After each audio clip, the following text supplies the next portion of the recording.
Okay. All right. Hi, guys. So StreamYard says that we are live. So let me check over here and see if we are live on this side. Don't see it. Where is it? Yeah. Okay. I see the live. Let me make sure the audio is good.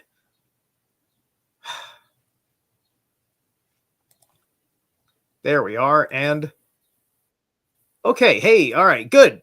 So how's it going, guys? I've been waiting anxiously for this one for forever.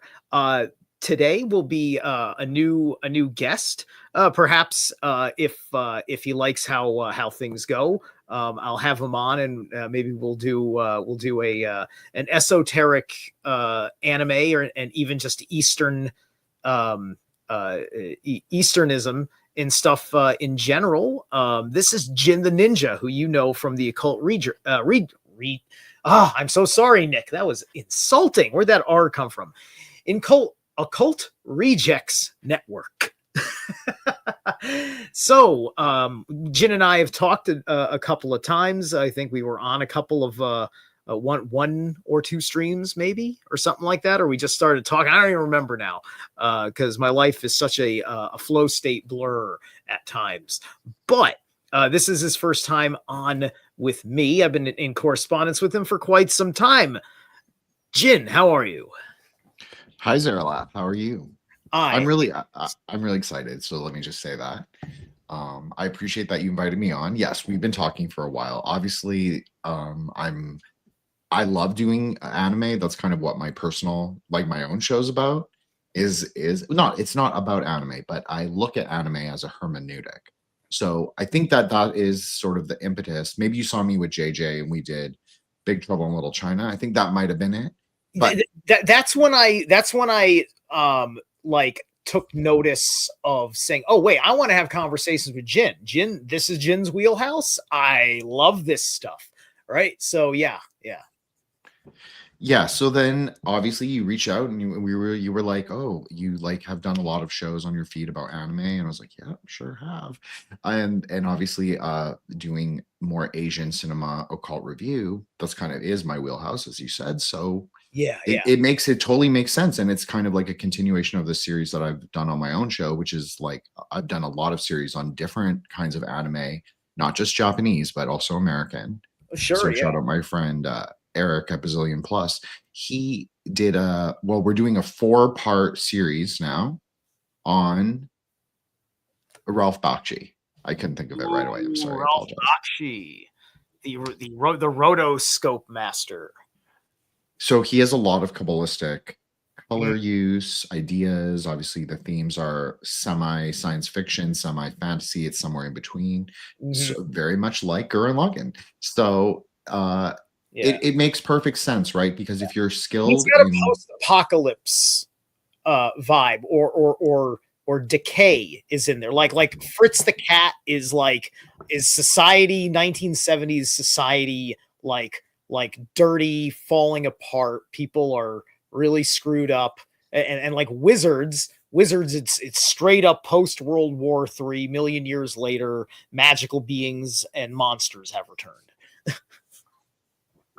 And well, that's you touch on it. That's basically it. It's like there is so much supernatural elements in anime because it's a better vehicle in a way, because you don't have to suspend your disbeliefs. Like you can more easily suspend it, perhaps, rather than it's not like a literal film. You know that there's a certain metaphysics to animation and like how it works in how the universe can be structured, and it doesn't necessarily have to follow our physics. Well, certain storytellings fall under myth, and for me, Gurren Lagann is mythology, and it does have mythology. It actually has a semi-Sumerian context to its primary plot line, which became completely clear to me once I caught rewatching it for this show. The fact that one of the leading antagonist characters, Viral, he actually his gunmen, which are these giant mecha that are which are like the technology of this world. Their weapons, it's a giant mech anime show, right? And giant mech anime shows, sometimes they're just there to be a cool military story, right? But other giant mech anime are there to tell a story of, it's like a superhero story. It's like this mech is your avatar, right? And that makes sense in a great deal of ethos that I see when they're talking about hero epics, right? This is a hero story. It certainly follows Joseph Campbell's system, and it does it in different spaces. This series had one of the biggest, holy shit, like you did that, like, we're going to be spoiling to make, because this is meant to be a deep show. This isn't here to like get you to watch the show afterwards. Like, you got to know the show otherwise, right? So, for them to kill off Mr. Main Character Energy, right? Because it's not his story. And you forget that watching the first half of the series, is that it's not Kamina's story. The narrator keeps saying it's the boy's story. Well, this is really interesting, Zerilath, is that one of the things that I picked up that you see in like the first, we'll say episode 1 through to 8, is that they are kind of versions of each other. And I also mean that metaphysically. So I'm glad you brought up like the hero's journey, because you could consider Simone to be the mercurial, sort of like the Aeon of the child, if you want to call it that, or like the starter Pokemon. And he has to go through the various suffer, if you want to call it that, or like the story, the points of maturation, and he has to kind of come out as Kamina. And so they actually even wear the right colors for that, if you were like mapping it on a Kabbalistic tree. Okay. So they wear, obviously Simone wears like the more bluish color, and people usually associate that more with Jupiter or Chesed. But actually, there is a way to understand like the inner density of Mercury or Hode as being blue. So it's more of an electric blue. It's not like an ocean blue. That would be Hesed, but electric blue is really Hode or Mercury. Yeah, and in the movie, the final form for Gurren Lagann with Simone at the helm as such is this giant. It's not even a mecha. It's just him as an energy being in the costume, right? It's just like he's transcended the suit by the end of the movie. Well, that's what you mean. You even alluded to this before. You were saying this is basically like their adamantine structure, like their adamantine shell, like their armor almost, but it's like their metaphysical armor. And there are practices where you install certain mantras or certain names of deities or other things upon your body, and it's called a kavacham, which is armor placement mantra. So you actually do what they're doing in a way, and certainly in the film, it speaks to more what we're both saying is like it's like his theurgical process, and like Kamina has that Gevaratic quality, that martial quality, the fire, where Simone is much more weighted down in the earth. He's kind of lost in his emotions. That would make sense. Kamina is more impulsive. Yeah. He embodies fire. And Simone is also more rational. Well, isn't that a very mercurial or Hode-like trait? Is like the analytical mind? Yeah. So yeah. right. Kamina continually says up until they offed him in the show, it's just like, if it wasn't for me, I'd be dead. I mean, if it wasn't for you, brother, I'd be dead, right? Because he's the only one that can stop him in his endless ambition to free himself and the human race. So this is really interesting because it again goes along with exactly, I think, the narrative that we're converging on, is that this is kind of like a theurgic. It's Simone's story becoming the like perfect hero, or like the Adam Kadmon, or the Adamantine Man, or the Shem, or whatever you want to call it. it's like him. You could use Buddhist terms, of course. You could say it's like him as an adamantine man. He's like surgically becoming like a Vajradhara or something. But yeah, you could say that too. Yeah, But it's the using Kabbalah is Lagann, perfectly fine too. it's the Ubermensch, like everybody, Exactly. like their highest human achievement in the physical and the supernatural in balance combined. So that's an important part of like the mercurial hero, and I think that's also why Kamina ends up dying, because that's very Gevuratic. You have to pass through the fire. You have to pass through like this sort of blazing. It's just it's a place of change, of drastic change. So he changes. Like there's no greater change, obviously, than from life into death. So yeah, that's maybe the greatest transmutation that we can do in our physical body. So it makes sense. So he's a different kind of hero, Simon. He becomes like his own hero. And I think that that's actually, when they fast forward the timeline, I think that's actually something that they even explore. Yeah, he is his brother. Fast forward the timeline till they destroy the Beastmen. So it's just before, because it's the last attack before the final assault on Lord Genome, right? That's when Kamina dies, and then it's shortly after that period he eventually jumps off into the ravine and then finds the princess, right? And then that becomes highly consequential, as well as part of a something that helps him like regain power, because this gets into a energetic relationship with the technology that is the engine of his heroism, right? Without the until he finds it in himself, without the robot, there's not anything he can do, hardly, right? Because there's so much to go with in the way the story is structured, and so he has to find himself again in order to just have the energetic link with his engine. So this is a really interesting point that you're making again, because what does Simone find is the key. That's really what he finds first, right? Before they even find any mecha. Yes, he must find the key, the drill. Mm-hmm.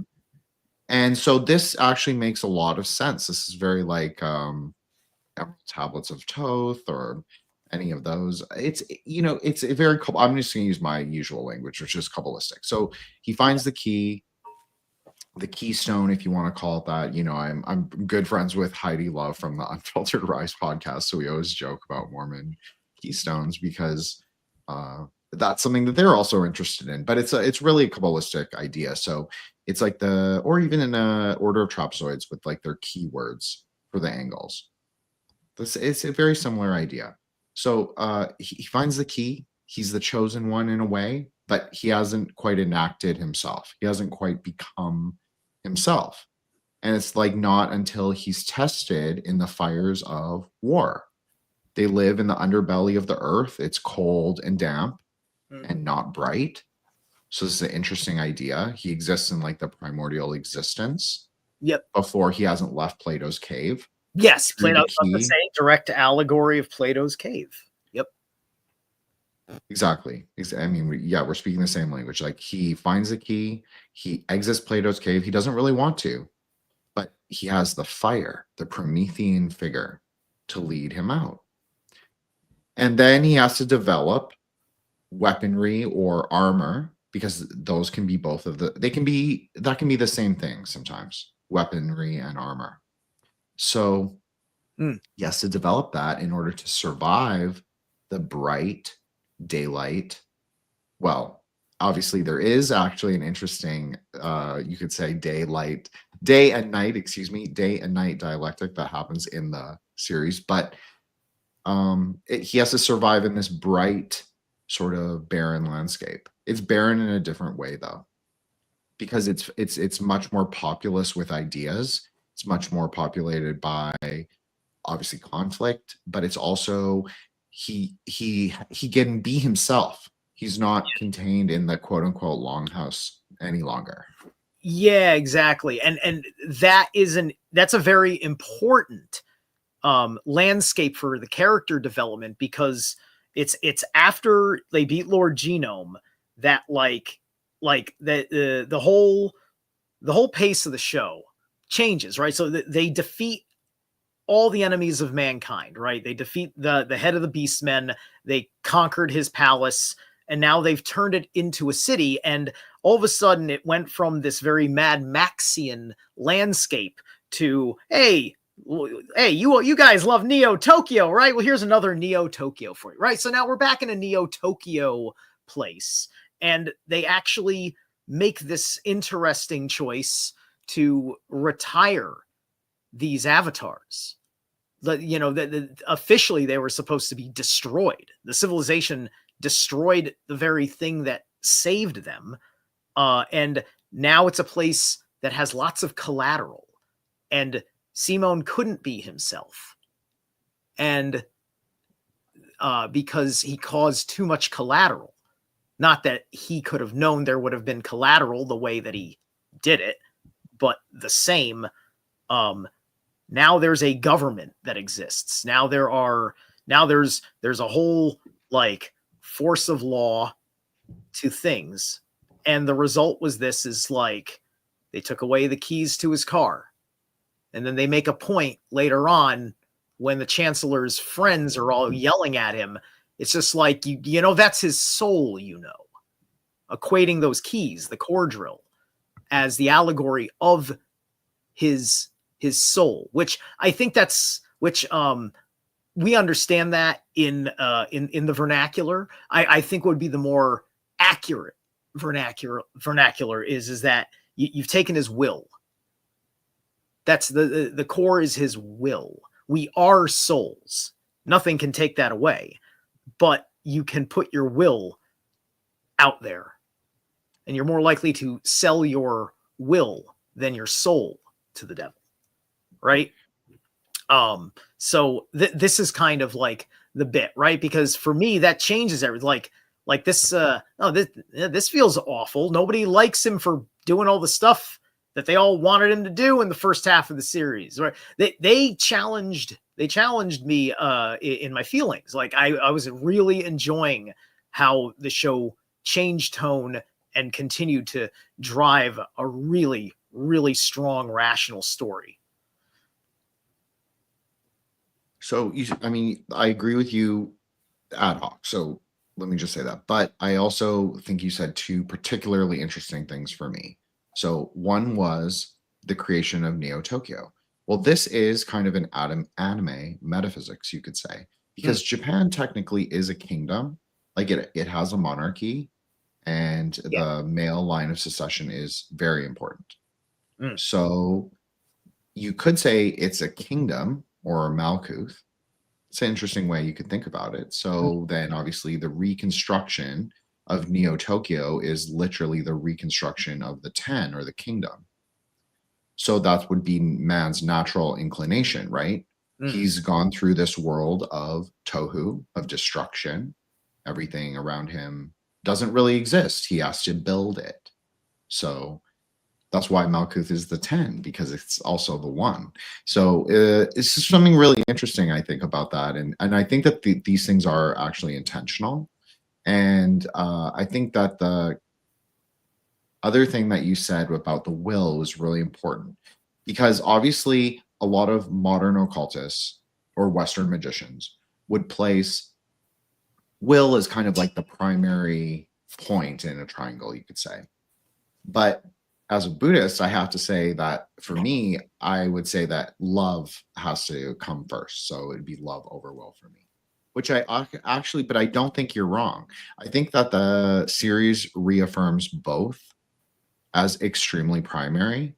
And I just think because it's a shonen, it's like you have to always factor in that idea of the power of friendship to sort of like move you through the hero's journey. Right. So I agree with what you're saying. I'm just saying that I think there's another element that has to be factored in. But I agree with you.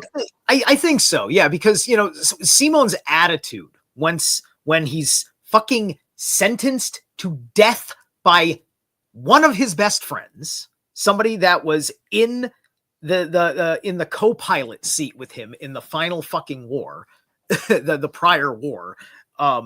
His attitude was, what is best for humanity, because that's what I'm doing this for anyway, right?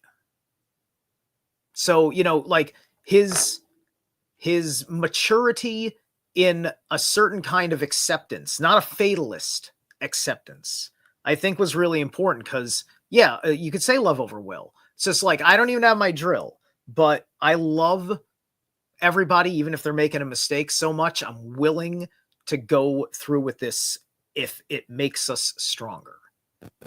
That's quite something. That's very heroic, and it's part of the things that add up to the decisive moment that he gets it back.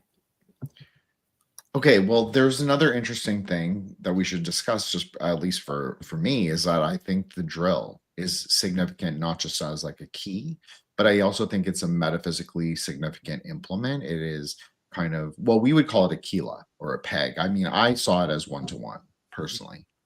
It is kind of like where he directs his tip, his will, his single pointed will. That's exactly how we would even describe it. It's how he puts it into unification from all the fractaline. Because we have many kinds of desires that we sometimes mistake as our will, but that's not really our will. So the point can help you understand like what is really what the will is, or what your will is, at least in that one unification moment. So I also think the drill was that, and it is I don't know if there's a direct Western equivalent, but I think that a lot of Western magicians have enough awareness of Buddhist magic now and Buddhist sorcery that perhaps that it doesn't need a direct one-to-one for people listening. Like it doesn't need, I don't need to say it in any other way. Like if I say like a Kila, Jason Miller has talked about Kilas for like a decade. I didn't learn anything about Buddhism from him. I'm just saying that there are a lot of occultists, obviously, like Greg Kaminsky. I mean, there's a lot who have like just an awareness of Buddhism. So it's really, there basically. It's like, it's his adamantine tool. It's his like, it's also very Diamond Thunder, just in the sort of like the way it's constructed, because nothing can really break it, right? That's the whole idea. It's indestructible. It's Vajra.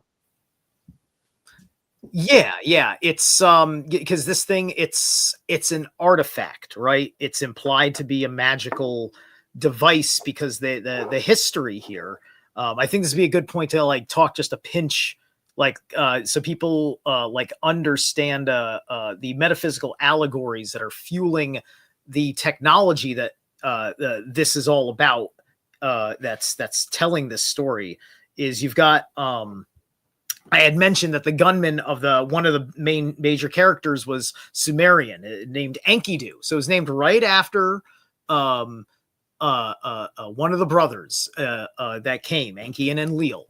And so, of course, this king of the Beastmen, and the Beastmen are all animals that have been humanized, right? So they're all genetic hybrids of sentient intelligence and animal, and they can't use this version of the technology.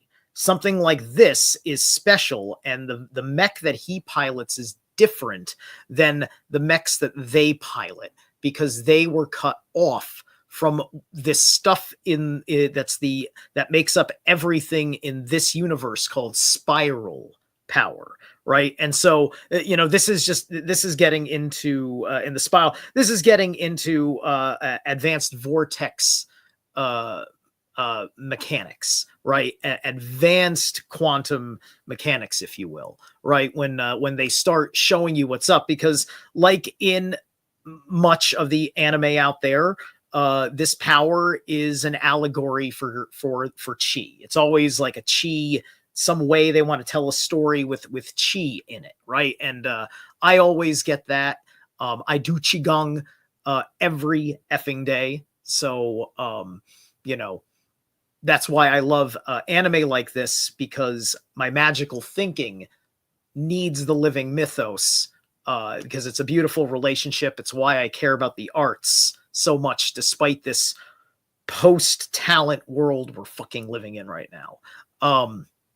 So these ancient gods created this technology, these ancient men that were like gods, to fight a war against a force of the exact opposite of this spiral energy, which is the life spiral. They use very scientific bio terms. It's genetic. You know, the king's called Lord Genome, right? But that's epigenetics, means beyond genetics is really what this is. And this gets into something that's very core principle in my magical practice, which is biospherical regenesis, which is bringing back the natural life force principle against the forces of anti-life. Now, the beastmen are not anti-life, but they're serving anti-life. They're keeping mankind suppressed to protect them from forces of evil above them. And so they're using black magic in this twisted way of keeping us suppressed as to not destroy us, as our shared enemy would destroy us if we, who can use the spiral power, get too powerful. This is the plot. This is the whole plot of the show, is the fight over this spiral power. And the core drills unlock the spiral power potential within a human being, which then is channeled through these mech suits. That concept is what hooked me on the show. Well, it's a very Gnostic story, right? It's it's a Gnostic story, but I think it's even better than a Gnostic story, because there's no anything in there, because the Gnostics are still going to kind of like leave you with, well, you still gotta, you know, have a relationship with the one who created all the problems, right? It's somewhere up there, like great-great-grandpa's a good guy, but all of his kids are pieces of shit, right? But I mean, Zerilath, there are many kinds of Gnosticism. So it's important to, I'm just saying it's a Gnostic story in that the beastmen, as you said, they serve as archonic forces. yes, That doesn't mean that they are necessarily the archons themselves, but they are just maybe their servitors or their servants. right. And but they made a conscious decision to serve in that role as well. So that's more how a Buddhist would describe the universe. Is like, yeah, there are deities, but those deities are not liberatory from samsara, so they're not going to do anything really but implicate your karma. I'm just saying from my perspective, that's how we think. No, yeah, exactly. That's why you're here. That's why you're here. There's no arguments, just us talking. No, it's definitely no arguments. But going. I agree with you. But I'm not, I will say that, like, I'm not a Christian at all. Mhm. But I have zero problem with it. Like, I can reconcile it. I can look at it kabbalistically. I can see it. I have no problem with God or whatever you want to call that. Like in Buddhism, we would just understand that maybe as Rudra Shiva or someone like that. But he exists, but it doesn't mean that I have to like sit down and like worship him. That's not the Buddhist idea, right? Oh, yeah, for sure. But I can reconcile he exists. It doesn't offend me. Yeah. It's not a problem at all. I mean, especially because I understand where, you know, that there's a lot of things that get lost in translation. Because on one hand, Lord Genome can look and he can sit there and he can seem to be kind of like this Yahweh, Lord of the Earth Archon type of guy. But that also is a distortion that came in, you know, long after the Box Saga was changing up. I realize after knowing the Box Saga, rewatching this again, Lord Genome is just like the idea of Frey and Freya, because in Frey and Freya, the godheads of the earth that were created by the god force Udin, these monkey goat deities that created mankind. It's from their seed all that flows forth. It's very much the Crowley Devil card in the Box Saga. And so Lord Genome is the guy who has been genetically suppressing, which is an energetic suppression of the human race. Well, that's absolutely true because, but I think it's a lot more ideological than that. But I think that you're talking about it in the same way that I often think about it. It's like, what do people believe? Where do they put their energy? What do they put? Where do they put their actions? So if you believe in a bullshit ideology or bullshit religion or whatever it is, obviously you're going to, that's your mind should be a fertile place for you to sort of cultivate the primordial seeds. That's how we would think of it in Buddhism. So if you plant corrupted seeds or you plant bullshit, without any seeds, you're not going to have anything but a pile of bullshit. So basically, I agree with you that there are many traps in thinking, but it doesn't have to just be religion. There are lots of different kinds of ideological ways of thinking can be traps. Even cosmological ways of thinking can often be traps. So I try and avoid those personally by just taking a very a neither nor perspective on all these things. Like, yeah, deities, okay, fine. It doesn't change anything for me. Oh, So yeah. yeah, so that's what I want to say. But I think that I think people are best served through practical, if you want to call it religious means, like a practice. So that's what is interesting about the spiral power is it is very much, as I said, theurgical in that he is growing, expanding, increasing, passing through the flames of war. But he doesn't stay in the flames of war. He actually changes in his consciousness. And so which is helps through him unlock the spiral power. So it's interesting because we would say, I know people are going to think like toroidal field and all that, but for me, the way that I would usually describe Zerilath is I would say the spiral power is the dipta chakra or the spinning wheel.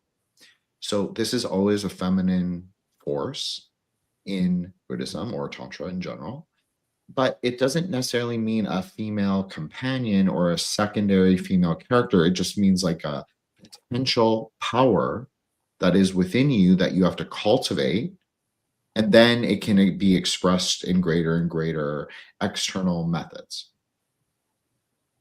I don't know. Does that track with you at all? Or am I totally on, planet Uranus or something?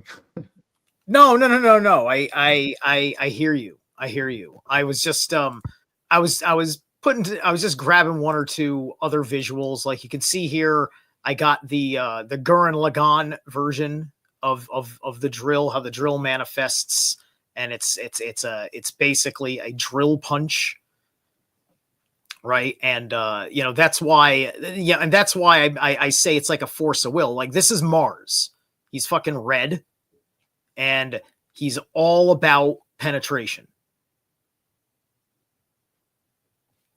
Well, you have to, the upward rising triangle should be adamantine, should be perfect, should be diamond thunder, should be turquoise blue, very much like the image that you selected, or it should be also be stainless. That's another way to describe it, right?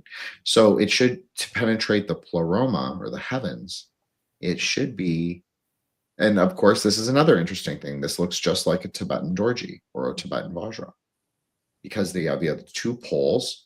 So pink and green. Green is the will, pink is love. I mean, I'm using Buddhist color magic, so we'll just say that that's universal. Yeah. And then you meet in the space in the emptiness between. Well, isn't that what it's doing? And what is in the emptiness between? It's a primordial word. And so all words, all seeds, all bijas, they must self-combust. So it would appear just like just like the picture, it's actually a very magical image. It's almost like an eclipse or a self-combusting star. And in fact, we often use the metaphor of a self-combusting star to describe certain ritual actions. So I did note that this exact sequence as well, because I think it is important to note these things. The green is sort of the all color in Buddhism. It's considered to be like the mixture of the other the other three, excuse me, the other three primordial colors. And green also represents the air in Buddhist color magic. Okay, so I'm not saying this is universal, but in No, Buddhist no, color no. magic, this is true. Of course not. Yeah.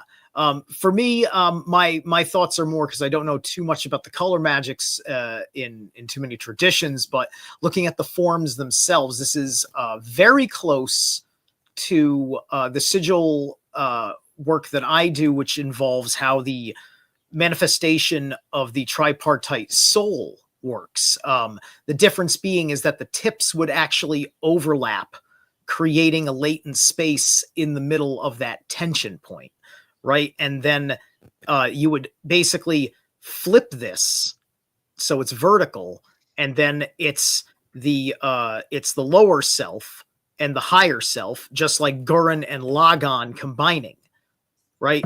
Got the third, basically like the third eye central, because this is a tripartite soul, so it's like the three Dantians. The third Dantien is manifest by the merger of the two, and that's and in the show, this is a fight sequence between like the chief anti-god, the chief anti-spiral, and the final form of Gurren Lagann, as they're equally matched, and they're creating a big bang. They're creating a singularity, just trying to penetrate each other's auras. Yeah, that's what it is. It's the polarities pressing against negative space, right? Mm-hmm. And then they create a spark. They create the sparks of splendor. So the Sephira, so you could even call it. Mm-hmm. But if you're using a more Tibetan idea and you're saying it's a Dorji, you could also say that pink is the decoherence. See, what happens is when you combine blue and red, which are considered to be the primordial colors, with white or clear light, people will say, oh, you'll get purple. You really get green at the 0 point, actually. And you get pink in a kind of haze around it. So the green is really at the 0 point, and then the pink is the decoherence of synthesis. So it makes sense because you could say that it's the rectification of opposition. If you want to use like a more Scientology terminology, that's totally fine to use that, because that is what that's even a Buddhist way we could describe it. You're rectifying what is in polarities, what is in extremes, and then you bring it into the middle pillar.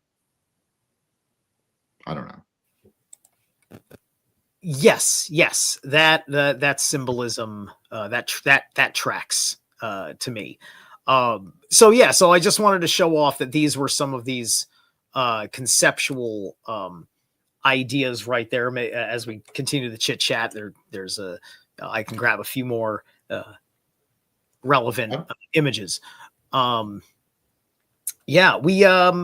let's see. So we haven't touched on what happens with Nia in the show, the princess who pops up, and it's very interesting the way they go with it with her. I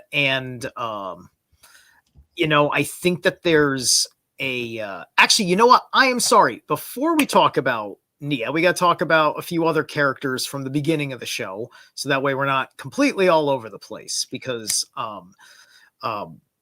I think it's also important. Like they make this direct choice, and then they don't direct. They don't give you any idea of its meaning, to the point where you almost want to ask yourself, was this just Japan being woke, which doesn't make sense because it's Japan and they already do the divine androgen in storytelling like no one's business. But they have this just one person who is a non-binary type, right? Liron, who specifically states at one point in the show that how it's weird that I am both a male and a female, and neither at the same time. And Liron is the technical expert, the engineer, the mechanic, but is also very girl powery. Sorry about that, Zerilath. I was just typing. Sure. Yeah, I was getting into the divine androgen. No, I was listening. I agree. So, but I'm going to lay something out for you. Okay. Is that perhaps I think that the divine, what you're calling the divine and androgynous one, I think I understand this a little differently. Now, this is kind of a Jin original remix, but it is more accurate to a tantric understanding. Okay. I believe that the child or the androgynous one are actually the same thing. But because a child is pre-generative, meaning that they have no sexual desire, they should not be sexualized, and it's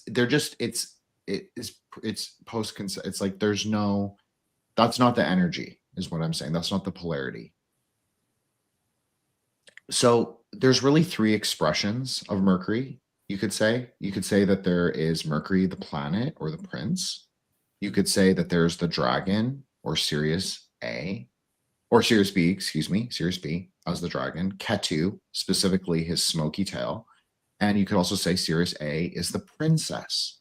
So that's another reason why these things get conflated, because there are multiple expressions depending on your perspective or how you look at it. So in different heroes' journeys, they will kind of remix the characters to the understanding or the tree that the creator, the mangaka, or whomever is following. So this series actually does it really interestingly, because Liron is really a starting position, just like Hode would be a starting position. He appears, like you're saying, and he carries with Simone for the whole, pretty much the whole thing. But he always he's static in his identity. He himself does not travel through the tree. Only Simone does. He's kind of a helpful analytical guide.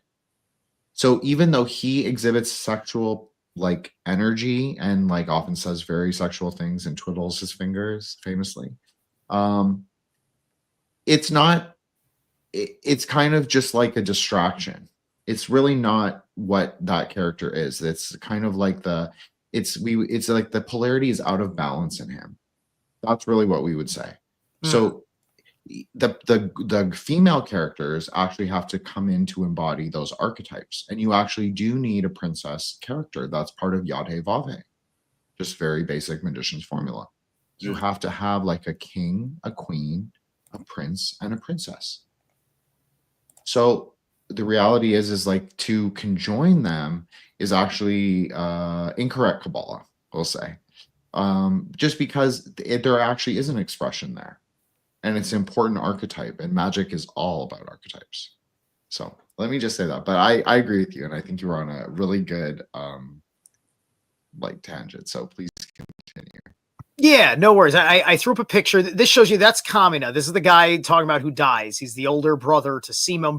Says blood brother, in fact. It's always blood brother. So they're brothers because they absolutely love each other. They might as well be brothers. There isn't a distinction other than the fact that they're not directly related, right? But yeah, so that's him, and then he's just having this one of the funny conversations where Liron jokingly flirts with him, and then he like tells him he'll kill him, and it's all meant to be just tongue in cheek because he it's just the way he is, right? And the pronouns are he for Liron. So I do believe that Liron is mostly a dude who is living womanly like by that merit. Well, it's interesting because there are several jokes that throughout the series. Well, maybe we won't get into that, but it just implies that he's in the penetrative position rather than the receptive. So that even speaks, I'm using a plus ultra kind of like in the polarities kind of metaphor, because I also think that this is why it gets expressed sexually. Sex is only one expression of the polarities. It doesn't mean that it's the only way. That's what's interesting about the Hermetic. Like that's really what he would be, is that you can actually express it in different ways. If the vessel is up to your choosing because you're more flexible. So he doesn't have to express in sexuality. That's a choice. I'm just saying from a metaphysical perspective. Well, yeah, no, you're right. The way they express themselves, it is a thing in these communities where there's a performative effort, like being the gay guy who's flamboyant with a lisp, right? It's the performative expression, which is mostly there to I think to signal. I think it's the way that they make themselves available to other men is in this kind of behavior, which will probably give them a signaled idea of are you the top or the bottom.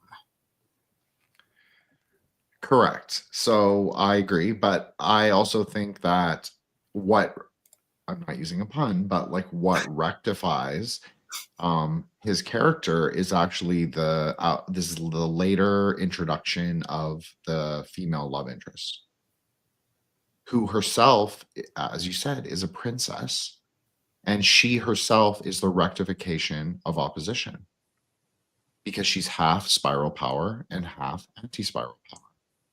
She can embody both because a princess can do that through what? Love. So, really interesting. So, you could say that that's actually the true expression because not every hero who starts out at the bottom of the tree is able to climb up, right? Some stars are meant to fall and some stars are meant to be stationary. But someone like Simone perhaps is meant to climb the tree all the way, meant to go to Kether, meant to go to the crown. So, or meant to go out of, the black cube, whatever you want to call it. So, I just think that it's showing like different positions, but there's a certain full expression, and the full expression obviously ends with the marriage, which is also very metaphysical. It's the solar, the sun, with the lunar, the daughter. Again, alchemical rectification. You must have both. You must have it must be a male and a Yeah, female. That just is how it works. yeah, and then after that, she gives up the ghost. She was using all of her willpower to hold herself together after the anti-spiral power that was holding her had been destroyed. Well, that's really interesting because that's exactly what pink is as well. Mm, Basically, you could say that. That's how it functions in an alchemical reaction. mm. And green, obviously, being the will, that's a very sun color. I know that people will be surprised to hear that, but actually, our physical sun, planetary sun, whether you believe in that or not, it is in the yellow green range in radiochromatography. So Okay. the light that we see is actually much more yellow because of our, I don't know, the way we perceive it, whatever it is, existence appearance, you could say, but it's actually more of a green, more of a peridot color. Gotcha. So Well, there well, is something interesting what about about that. the phenomenon of the shade of the sun changing? While we're on that, because that's very. I've never heard somebody talk about the color of the sun in those terms before. So now I'm a little fascinated because the sun is Well, whiter than it used to be. well, this is interesting because if you use tantric astrology, it does explain this. It says that the sun and the moon are on a fixed axis and rotate around us, the world island. So we actually live in a geocentric model rather than, um, a heliocentric model. It's Okay. both. It's a dualist. Not. It's not dualistic. I didn't mean it like that. I mean it's a synthesis of both solar and lunar at the same time. That's a much more tantric understanding. So they rotate around us, basically, and the pole star is the primary illuminator, you could say, of the universe. Okay. So Polaris. Or you could say it's the Big Dipper, the Little Dipper. There's different configurations, right? So you have to always make allowances. You can never really say, this is exactly how it is in this Tantra. No, it's like 50 other ways in different texts. That's sort of the way it works. But in general, it's the pole star. So it's basically that is a very clear, and it has blue obviously as well, because blue can also be considered clear. Blue can also be considered black. Hmm. So it's interesting because then you can see how this kind of primordial understanding of like this, maybe we'll call it Hyperborean, I don't know, North Star mythos, sort of, if you want to look at it as perennialist or axialist, which is my preferred term that I would use. Axialist. Okay. Yeah, because I believe there are 4 quadrants and plus the 5th, because there are 10 directions really. That's how Tantra understands. There are 10 directions. Okay. Okay. So yeah, you have to divide those into 4 quadrants and one central pillar. But the central pillar goes obviously both up and down. So 2 poles in one subtle and one gross, you could say. So basically, yeah, so it's like that's the real illumination. And what the sun provides is really more of a gilded reflection. And what the moon provides is really a crystalline reflection of the higher order illumination. I'm just saying, I'm not saying believe this. I'm not saying go out and like start a, North Star worship No, cult. no. I'm saying conceptual. This is well. This is the myth. This is mythology. This is historical traditions and things like this. This is like this is all just application, right? That this is knowledge to application. Because my agenda is very open source, right? I'm more of an open source occultist kind of person, where you're finding everything that's in alignment with where you're at and building and building off of that, and that can be considered perhaps heretical or something to somebody who thinks that you're just posing if you're just putting things together. But that's not the way that I see it. And it's all a matter of how much time and work you put into proving that you've got a cohesive thing, right? Or if you're into it, you can go down and explore one of these paths as its own discipline. That's up to you. I'm actually not opposed in any way to your approach, Zerilath. In fact, I've had my own turns in different sort of, we'll say, conceptual identity categories in terms of occultism or magic. So I've definitely still am very fascinated with chaos magic in its many incarnations, meta magic, some might say. And obviously, I have a significant left-hand path experience, but in no institutional order. It was just me experimenting through conceptually, we'll say. But most of my experiences are through, obviously, Vajrayana or Tantric Buddhism or Tantra more broadly. And so I like Tantra because it works for me. But I recognize that it might not work for everybody. It might not even be something people are attracted to. That's totally okay. That's part of the reason why I started using Kabbalah to explain metaphysical concepts, because not only is it very similar, so similar enough where I could actually gain a degree of understanding just through very facile means, just through listening to other people talk about it, just through reading the text on my own. So it was similar enough that I could understand a little. Then you have to study more, but the experiences really were so similar to what was described. So I kind of realized like I have to use this more because it's a good more Western hermeneutic that's very common for people. And so other people could understand what I was really saying, but what I was really saying were Buddhist sort of things that I had experienced. So, but I just used a different kind of metaphysical language, we'll say, to translate, at least to a degree. So that's how I come at it. But I also recognize that the tree is probably primordial in a way. Like there's something in, I'm not saying the Jewish tree, I'm just saying the tree, like the tree of life, whatever, absolutely, the tree of knowledge. Absolutely.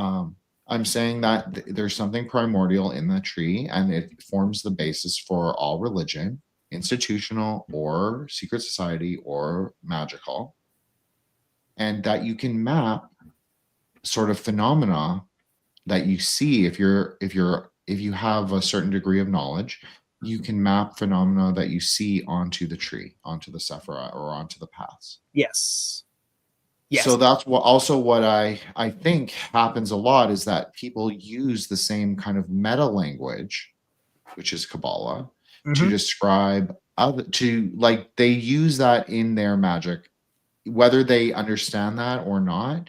There is like a way that it all aligns, that it forms like a it's not a neat grammar, but it can be interesting decode, like a thing to kind of decode and understand, deconstruct. Absolutely, absolutely. I've been working on because that I will eventually be getting more knowledgeable on Kabbalah, but I'm trying to I'm working on things that, like, what I do know for certain is that um my ancestral traditions had Kabbalah introduced to it, and we had something else uh before then, and that there was but what we didn't have, because many of our ancestors were part of the new kids on the block, the Arctic peoples, which came later, um that there's different stuff, all studies in the structure, right? Because I was working on quite a few months ago. My project was reading Edred Thorson's Nine Doors of Midgard, and I chose that book because it had a proposed structure for the Norse world tree, which was a symmetrical, more crystalline form of what looks like the Sephiroth, except it's all like structurally balanced out.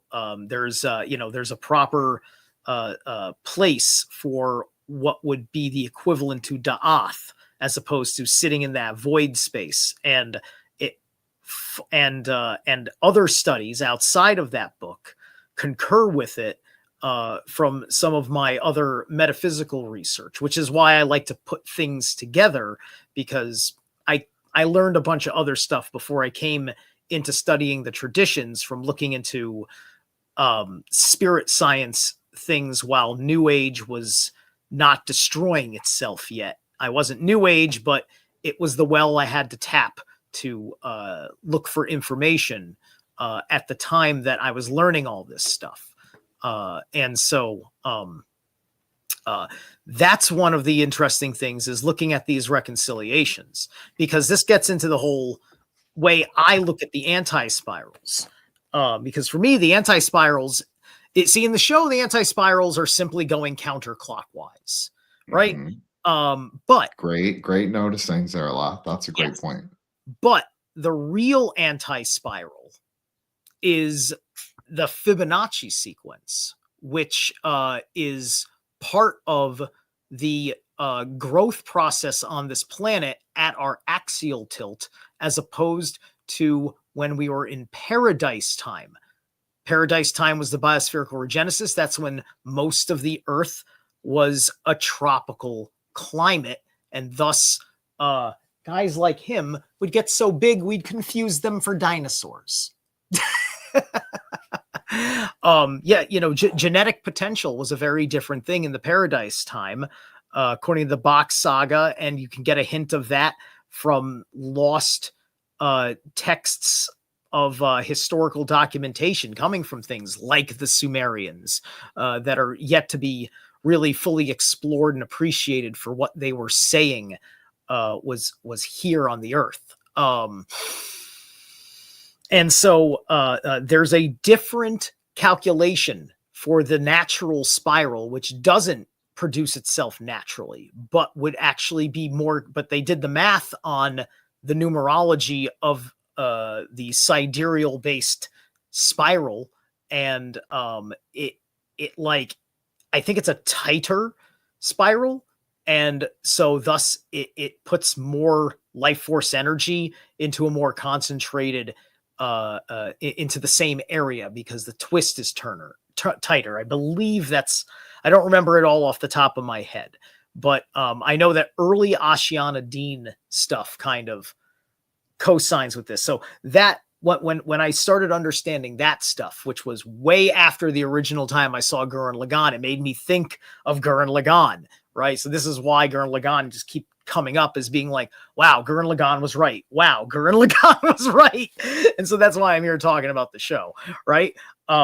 So that's where I'm coming from when it comes to these to why I love doing these breakdowns, because it's really helping me in my magical practice. Well, I also think it's interesting what you said, like the anti-spiral and the spiral, like the clockwise and the counterclockwise. That's very axialist of you, Zerilath, because it actually doesn't matter. It doesn't matter which way the clock turns or the world tree turns or whatever. It doesn't matter. Your position is relative. It's always relative on the three worlds. There are more than three worlds, but that's a good conceptual marker.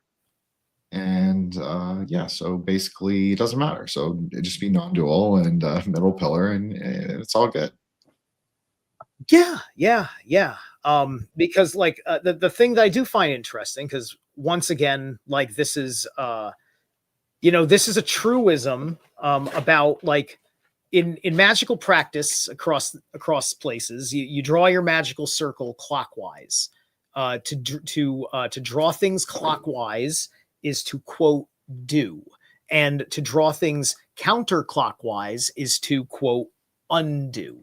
So the way that you are turning has magical significance. And in the Bach saga, the swastika spins clockwise and counterclockwise, and it has two meanings. So when it's clockwise, it means increase life. When it's counterclockwise, it means increase knowledge. Okay, let me just pause you right there. This is really interesting, and I did not know that about the Bach saga. But I will say, as someone who is like very deep into the Himalayan lore, we have the exact same thing. So it spins, the swastika spins clockwise and counterclockwise. Can be understood as the Kala chakra, the wheel of time. But it can also, and it's like you say, like one is auspicious and the other is inauspicious. It doesn't necessarily mean secret knowledge, but it means the primordial words are in destruction of what came before. So it's, in a sense, yes, it's like an increased force. There's more force in the world. So, but whether people choose to use it or not, that's up to them. It's all about your will, right? I think you'll like that. Wait, the force is coming from what? What again? Well, the counterclockwise turn. From the counterclock. Yeah. See, that's what because it makes sense to me, right? Because I believe that was the Nazi flag. Was it counterclockwise? Would that be considered a counterclockwise swastika? So I've actually wondered this myself, because theirs is on an axis. It's right. But sometimes it is also depicted as fixed, which would be flat on one of its legs.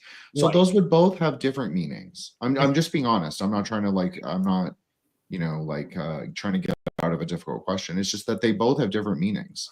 But I have seen both, because it is something that I've wondered about. Keep rolling. But in general, I mean, I think it's actually showing personally, I think it's showing Gevra. I think it's pointing to Mars, spinning towards Mars, however you want to say that, spinning towards Gevra. So if you want to call that a left-handed turn, counterclockwise turn, yeah, I think that was their preference. Because that's what they're saying. It fits the pathwork they were on, right? Right, exactly. They were eugenics oriented, and they wanted to hyper accelerate technology. Yes, I mean, that's all Gevratic things, right? Like they want to force society through the gates of fire, basically. He who passes through will be the adamantine man, the Ubermensch, right? Yes. And anyone else who's too weak will just perish, annihilate in the flames. It's also very Islamic, right? I'm just being honest. I'm not trying to be mean. No. This is, trust me, like, no, compared to the things I've said on my channel, nothing you could possibly say is going to be meaner than things that I have said. Okay, good. But I'm not trying to pick on it. Like, you are a very sweet and kind man, sir. Okay, well, I'll just say that, like, it's not that I'm saying like it's better to be Hasidic or whatever, but I just think that there are polarities. Like I've said, the Kabbalah can be understood very simply as having, as you said, three polarities. So there's like counterpoint, point, and central point. So the whole idea is like, do you want to rectify? Do you want to go to the extreme? Do you want to bring things into synthesis? It's always more useful to both rectify and bring things into synthesis, but it's also much harder. So it's much easier to go through those gates of fire. It's much easier to pass society through those gates of fire because the society is not really thinking for itself. It's sort of in mass consciousness. Yeah, ain't it ever? And so that's what's interesting about right now, Zerilath, is that you have this time of great decoherence where people don't know quite what they believe anymore, or even what if they believed was true. And I know Stein, and like you go on Stein show all the time, the shout out Stein. But this is something he talks about, is like the truth, kind of the truth movement, the truth, part of IG, like the Gen X truther podcasters, they've lost all relevance in many ways because it's become a LARP. I'm just going to be honest. This is just Jin. This is nothing to do with Zerilath, okay? Well, I'm just saying that there's a lost relevance in the quote unquote truth movement because what they have said, their predictions, it's not that they're totally wrong all the time, but it's shown to be such a farce, a stage, a play. Well, nobody was putting it together in terms like it's very at the end of the day, it's just like this information is great, and the only thing it really can do for you is help you navigate a world that is not going to change, but you can at least avoid as much of it as you can, right? Because you know what you're looking at, right? That's what helped me all this time, being the guy who spends 3 times as long as anyone else in the fucking grocery store because I have to look down the nutritional thing and figure out, does it have high fructose fucking corn syrup in it, yada yada yada, because you're trying to avoid all the shit that you've been gaslit into saying is perfectly acceptable for having within your lifestyle. And that's the anti-spirals to me, right? Some motherfucker deliberately putting high fructose corn syrup in everything is just trying to fucking infect me with anti-spirals so I can't fucking level up.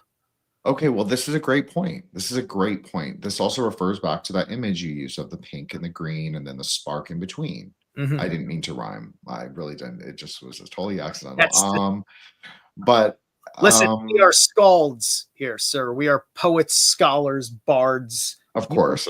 Well, anyone who follows my Twitter will know that I do engage in the occasional verbal sparring and off poetry. So it does happen sometimes on the timeline. So we got a rap battle right now. We can actually. I used to do slam, so I'm pretty good. I actually have a viral clip of me. You probably kicked my ass. Like I'm just kidding. I'm actually really nice. I'm like I think I'm pretty decent, to be honest. Like I don't think I'm like the great like saint of the world, but I think for sure I'm okay. So you were saying? I totally forgot my train of thought. I'm so sorry. No, I really did. We were talking about the pink and green color. You had brought that up again. Oh, okay. So I just thought it's interesting because that's like what you were saying about high fructose corn syrup. High fructose corn syrup is a tamasic food. So it's a weighty, like it brings you into material formation. All of that. This is Indian food theory, like Tantric Buddhist and also Indian Tantra. Okay. So tamasic things you can also call it sinful. It's not quite the right word, but it's okay. It's like, that's an understandable way to describe it. Okay. It's weighty, makes you full of mass. Sure. Okay. Yeah. And so that food is considered blue-black. So, but high fructose corn syrup is one of those foods, anything processed or artificial. Okay. Then you have rajasic foods, spicy foods. So everything that you consider spicy except garlic and onions, which are actually considered tamasic, sinful. Rajasic can easily turn into sinful. And so but that can also be real. I'm saying spicy, but it's actually anything that's very like addictive, but it has to also come from nature. So like things like chocolate, that's a very Rajasic food. And it's also an aphrodisiac, right? So that's the Right. perfect expression of that heat, that Yeah. kind of internal warmth. And dark chocolate's very healthy for you. Yes. And But people can crave the flavor over the substance, right? there's that for sure. And I use dark chocolate in ritual because one of my deities is Anubis, and Anubis favors dark chocolate. Well, I did not know that, so thank you for imparting that knowledge to me. But I will say that I mean, I agree with you. I just think it's just that that's the conceptualization. It's just that that's why Rajas and Thomas have an interrelationship, because things that are naturally Rajasic, like dark chocolate, can be addictive in once they come into formation, which is weight or mass, which is tamasic. So that's why those kinds of foods are more easily to weigh you down. But it doesn't mean that those foods have an inherent nature of that. That's not what I'm saying. It's just that it's a one conceptualization, because it's always about how you interact with the substance. That's how it's thought of. But anyways, then there's sattvic food, which are clarifying, balancing, and neutral, but usually cooling. So that's also really interesting what you were saying, because you want to be massless, you want to be clarified, you want to be pristine, you want to be stainless. So that's also like what Gurren Lagann's about. So it's like he's like learning to be massless. That's even like what you said at the very beginning. He loses the actual armor plates, and his mecha is energetic.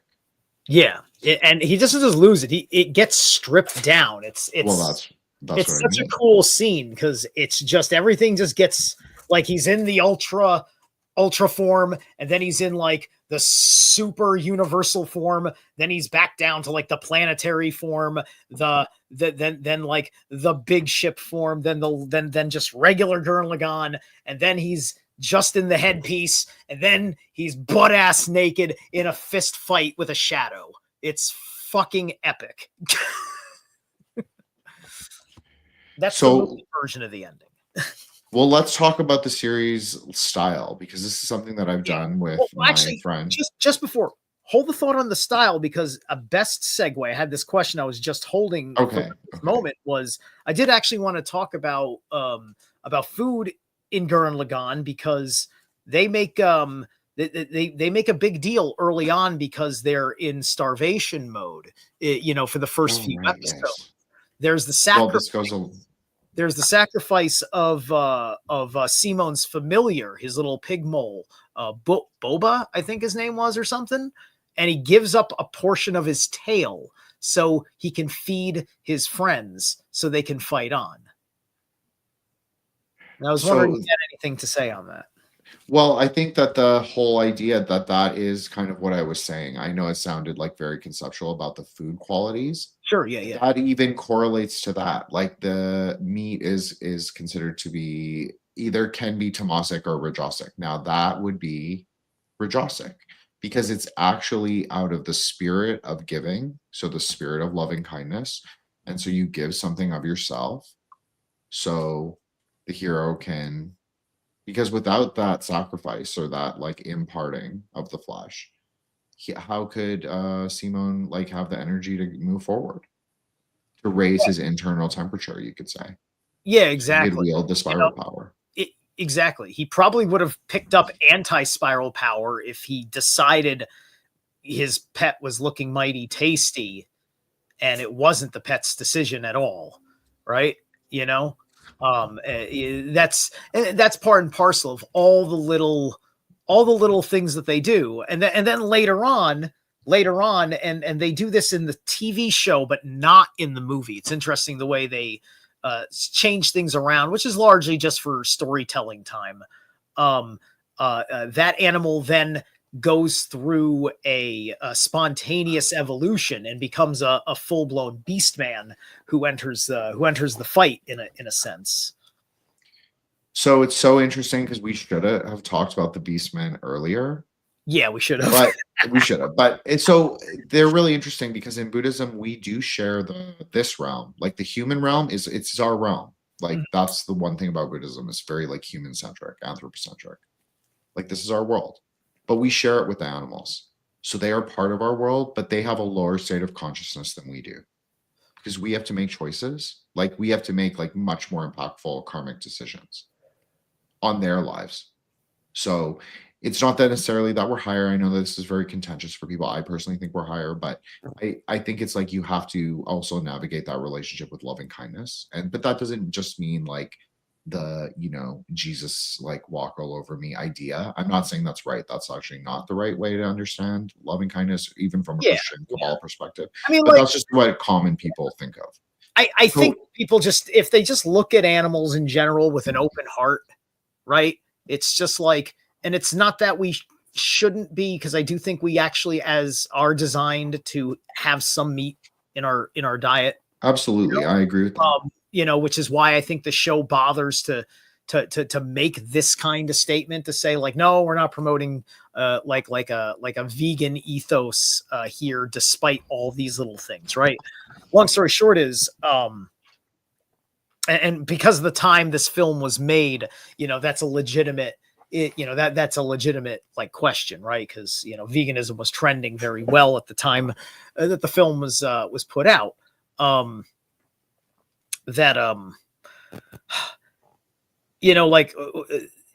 Some say that this is part of how you climb up the wheel of samsara, in a sense, right?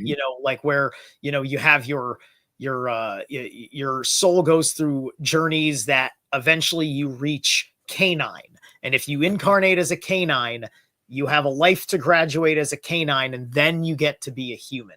That seems to be a spiritual community consensus when it comes to this kind of reincarnation, which is also why we honor many animals like they're humans for this reason, especially dogs and cats, because you can see how much little reflections of us, deep personality ideas are there. Okay, so this idea of the reincarnation of dogs is new to me, but it's interesting. So in Buddhism, we actually don't believe in a soul because we don't believe in a fixed self. So there's an element of what you're saying, but I understand what you're saying. It's like to get out of samsara, you have to give up the fixed self. So you can't have it anymore. You can't have it to go together or beyond. So that's basically what it is. So, but if you want to stay in samsara, then yeah, you have like a fixed self, something that you identify with across timelines, across lifetimes, but you're supposed to clear the aggregations as well. So I personally think of the world as like it should be like a magician's journey. I don't call it a hero's journey simply because I think society and culture have largely shaped like a lot of our choices, but we've also like forgotten, maybe our will has become mired or blinded or obscured.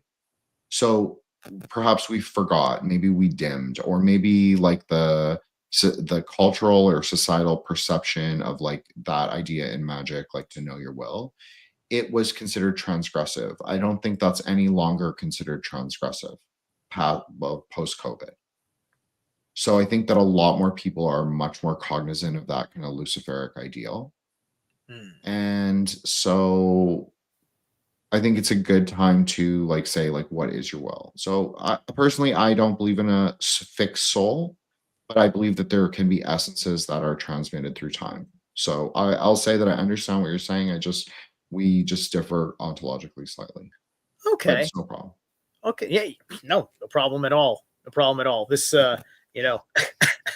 it's like, it's either both of us are right or well, both of us can be one right. of us is right. Both of us can be right. There's no problem.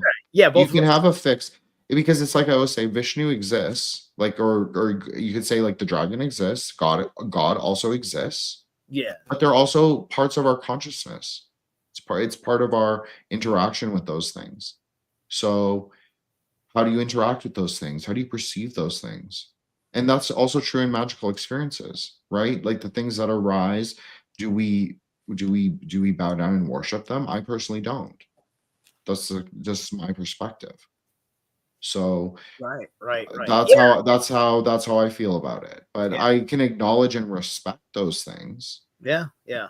And, Right. and right. And, and where someone else out there, they may feel that there's a, some sort of like, okay, Odin exists and I bow before Odin in certain contexts or whatever. And it's just like, I work with Anpu, and Anpu literally doesn't want me to worship him, because I came to Anpu because Anpu came to me in a fucking dream. I wasn't looking at Egyptian gods. I was just focused on the Norse at that time. And I had a dream, and in the dream, I bowed my head slightly in respect. And then he had a dog that was just like his dog head, and he sicked him on me, and it woke me up. He didn't like that. He wants me not to bow before him. He wants to see me as an equal brother. And that's, I think, what all the gods want. Okay. Well, we'll go with that. We'll go with that today. That's not exactly how I see it. I think gods are limited in their consciousness because they're not. I won't convince anybody. That's just me. That's I'm not disputing your experiences at all. Yeah, Just for me, I personally, this is how Buddhism understands it. So you can take it up with Buddhism if it offends anyone. But it's really, the idea is that the gods are limited. Devas or asuras, doesn't matter. Either one. They're not omniscient. They're limited in their consciousness. The multiplicity is not desirable. Vishnu is not desirable. In fact, some of the tantras consider Christianity and what we could call the multiplicity religions, paganism, as being in the same tamasic category of religion. I'm not being funny. I'm being serious. Okay. Because of the nature of what it does to your consciousness or your mind. Because you don't want multiplicity. You don't want refraction. Yes, chokma, wisdom, refraction through the cloud, vapor, sure, that's real, but you're supposed to bring the light through the paths into synthesis yourself. It's not about multiplicity. That's all. That's just my perspective. I'm just saying my perspective, but everybody is entitled to believe what they will and practice what they will. I can't control it. Absolutely. So, okay, cool. I think I'm satisfied on the dietary thing. I'm happy to get back. We were gonna. It was a great point. No, it was a great point, because like if you want to say archonic forces put high fructose corn syrup in our food, whatever that is, whoever they are, right? It keeps us weighty. It keeps us material. It keeps us like lower consciousness. I don't want to say trapped in the archonic cube. I don't believe the world is a trap. Right. Personally, that's just personal opinion. But for me, I take it more like trapped in low consciousness. Like I eat very clean personally. Right. Like very, very clean. No seed oils, totally peaty. Like, yeah. Well, I mean, like the trap is informed consent, right? It's like there was not at one point in Gurren Lagann, for instance, where Lord Genome sent an emissary to the people and said, hey, listen, the fact of the matter is this world lost a war, and this is why I'm doing what I got to do, and I will kill you guys if you get too literally uppity, right? So this is it, and there's nothing you could. At least human beings would have like understood X, Y, and Z things. They would have understood the rules to make their own choices. But your enemy doesn't want you to know what your choices are. They're trying to defeat you, right? And they want to make that hard to the point where you're not even sure what is an enemy anymore, because his goal was not to destroy them. His goal was just to keep creating earthquakes and scaring the hell out of them, to keep them down. Until this fighting spirit emerged among them, right? And this fighting spirit gets angrier as it goes, as it rises through consciousness, and it realizes as humanity through the efforts of Kamina and Simon, like see like what the world really is, what these forces that everybody has been suppressed by really are. You know,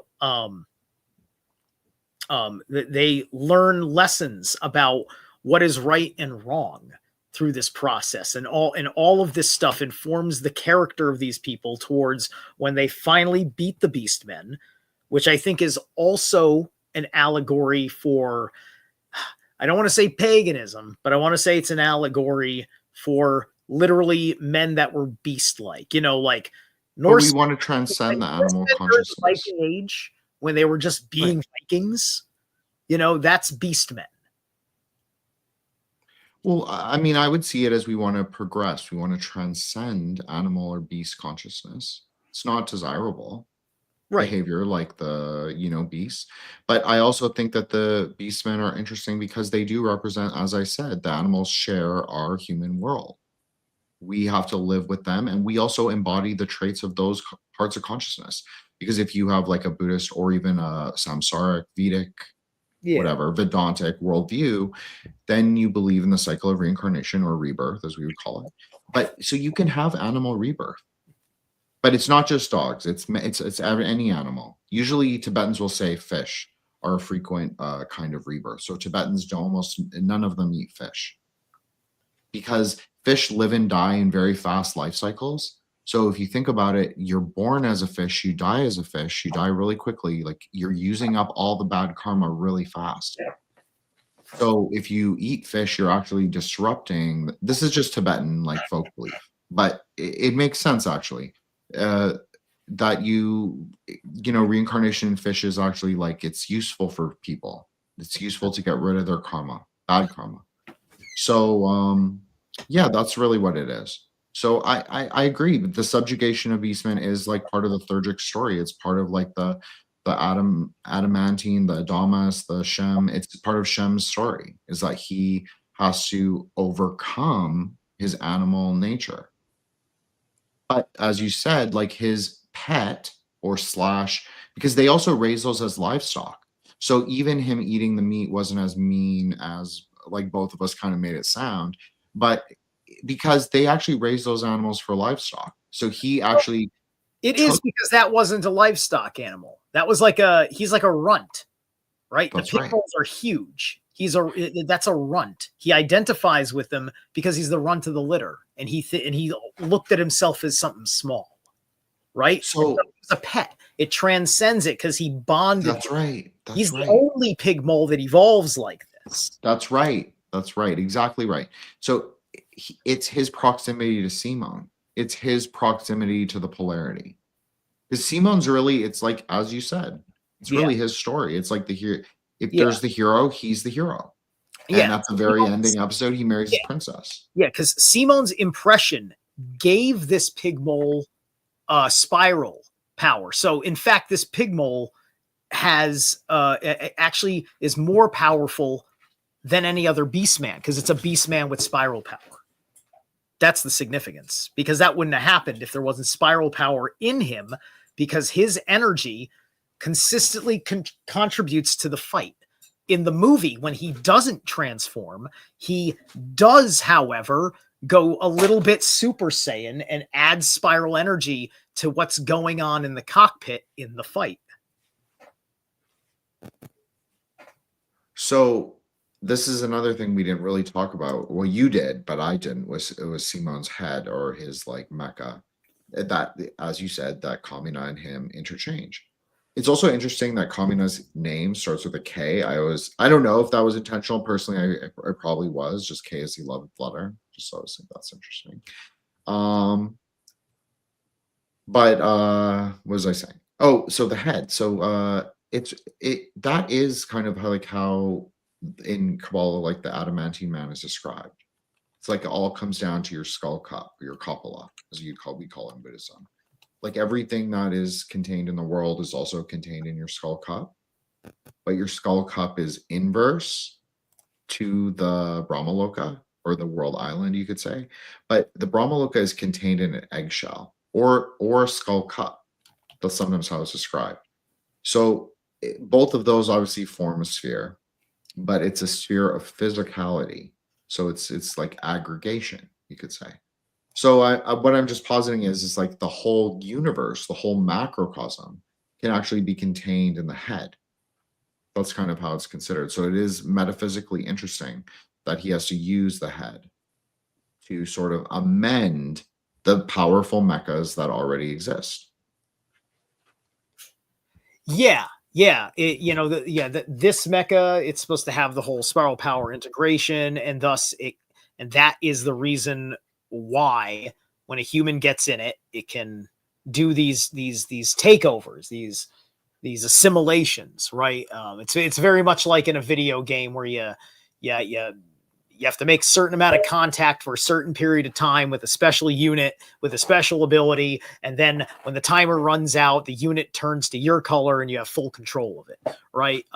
It's they're doing the same thing here in the show with that, and what's very interesting is that the show is especially for that first half when everything is in survivalism, they really demonstrate intuitiveness, because Kamina, when he says we're going to combine, it's just like nobody looked at them and said, by the way, they have combining. He doesn't even know that they can combine. He's just trying to square up to his opponent, who's the guy, the beast man in Enkidu called Viral, right? And so it's just like he's got the right idea and he just slaps the thing on the shoulder, which, by the way, the Beastmen look like blemmies, like the Beastmen's gunmen. They all look like blemmies because most of them have no heads and a face in the body. And Gurren, I think Gurren is the body, also has a face in it. But the face looks a little bit more human, which is why he chose it and stole it from a Beastman who was like an ape man was driving it. So I found it very interesting. It's just like the man conquers the ape and then gains the power of the suit, and then in that form can combine with the head. And then they find that symbiosis. And this is, like I said, when the two spirals, and it's a little bit different the way I look at it, where you would have it up and down, they'd overlap a little bit, and then it's the double toroidal field, effectively, right? That is what's expressed when you see that first combination, which is silly at first because all he did was break his ship, and then it activates once they find out. And they do this all intuitively. All they did was put application of will and belief that this is going to work. And once that triggered in Simone, it activates Lagann and turns on the whole thing. So I was trying to find, yes. Okay. So here we go again. So basically there is a form of Shiva that does not have a head, and his chest, when his chest is like a face, basically exactly like what you said. So this form is considered to be sort of part of the hosts. It's like not God in his fullness. It's kind of God among the angels or among the hosts, among the demons too. This is both. So basically, that always is really interesting. And then they have to put the fifth or the sixth. Oh, sorry, it's not the fifth. You put the sixth, which is the head, back on. So you kind of reunite the upper three with the body, and you create secret knowledge or death. So that's basically that's the alchemical, the kabbalistic, and metaphysical like interaction that should happen. Is like it's the combination of those things together with the spiral power, both spiral power and anti-spiral power, because to come into synthesis you have to have the negative polarity. But yes. It's not, see, this is the interesting thing, is that really in Buddhism, it's not about negatives or negations. It's really about or it's not even antithesis and thesis. It's actually about the dialectical relationship, the light traveling through the paths openly, freely. So to have the interaction, you try and be balanced, neutral, middle pillar, sattvic. Just like that's why Simon is the perfect vessel to embody this, because he's the prince. He doesn't really have a fixed self. Just like the lightning mech suit at the end. And just for reference, I found a picture of Buta when he turns into a man, just to show that to the audience what we're talking about. So like that's kind of like what a beast man kind of looks like. They look a little off human, if you will, a couple of subtle features. The animation's very clever in how you see it. So some of them it's way more like on the nose because the guy's got like an elephant head or something like that. But these are a little bit more like furries. They're chimeric. Yeah. They're like different recombinant, DNAs, different like expressions of that in the world. Like people, there is something in the series that they're showing the leveling of consciousness. Yes. So you go from like the stage of livestock to pet to a beast man to more humanoid beast man into, or you can go from like Simon, he's like a digger, right? Then he expresses himself outwardly, he takes the hero's journey, okay, then he levels up all the way, he becomes Adam Kadmon, he gains the power of Diamond Thunder, like Vajra, and he imparts that on the world, basically. So it is showing that there is like a hierarchy, a progression, a leveling up, a kind of liturgic process through the whole thing. There's like this show embodies a very interesting attitude that I take, which is that we have a world that is lost in the rabbit hole right now, right? We're in a post conspiracy awakening, and of course that conspiracy awakening came with the breakthrough of the truths of the dark side of the dark truths, right? And so that's the rabbit hole, and Simon's the digger. And he's in the rabbit holes. And in the rabbit hole, he finds something that gives him the power. He finds the thing he actually needs to climb the alchemical mountain. Right? This is the piercing of the heavens. He now has an instrument of his will to pierce the heavens. And he had to dig to find it. And now he can stop digging down and he can dig up. I would actually say, differ from you slightly, Zerilath, is that I would say that he doesn't have to, he's able to leave the digging behind because it offered him actually no liberation, no salvation, no means to level up. He had to go outside to fully see. He didn't know that the sky was there. So he dwelled in ignorance, you could say. And he still didn't really know what the sky was until much later. Maybe he never really understands.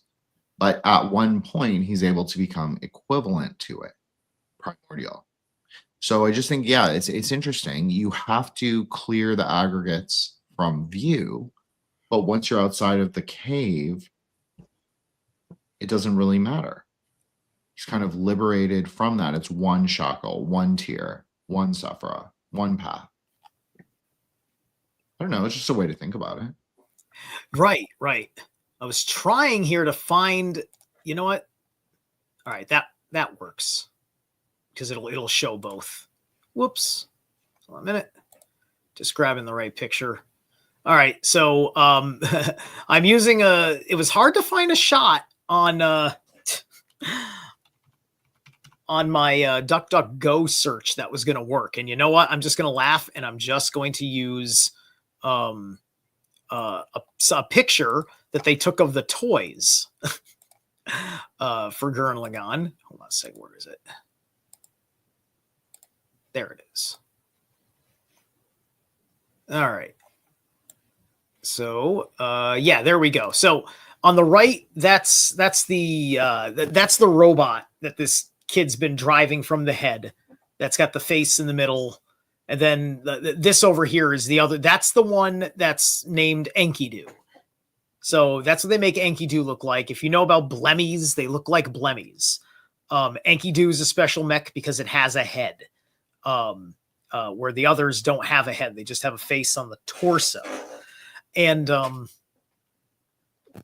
then that head gets ripped off, and that crown gets broken, and it becomes the crown for Gurren. And like, I wanted to talk a little bit about the samurai armor motif with giant robot anime as a whole, and then kind of condense that into what Gurren Lagann is doing.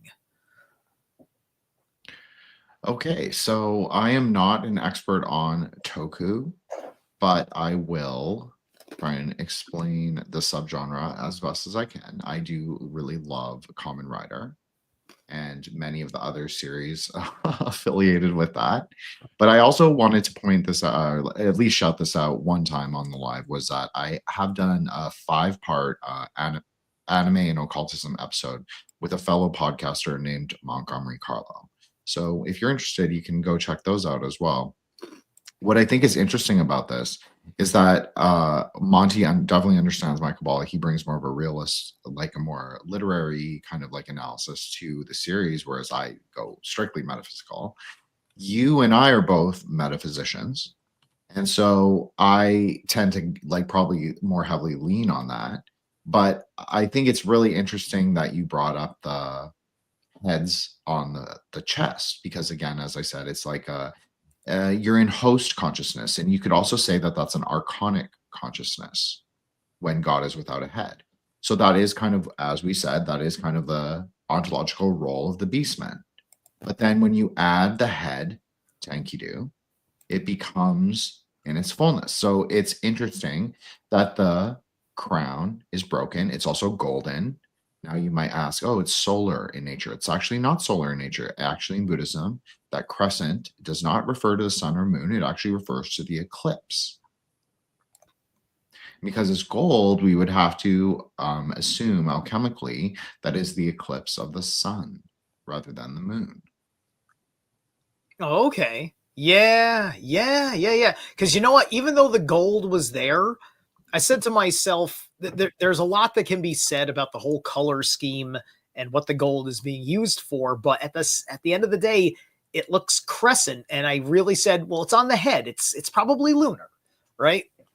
But, you know, it's showing that it's both. But that would also make sense, too, because, you know, an eclipse would be like Gurren Lagann, like coming together, right? Because these are two mechs that are combined.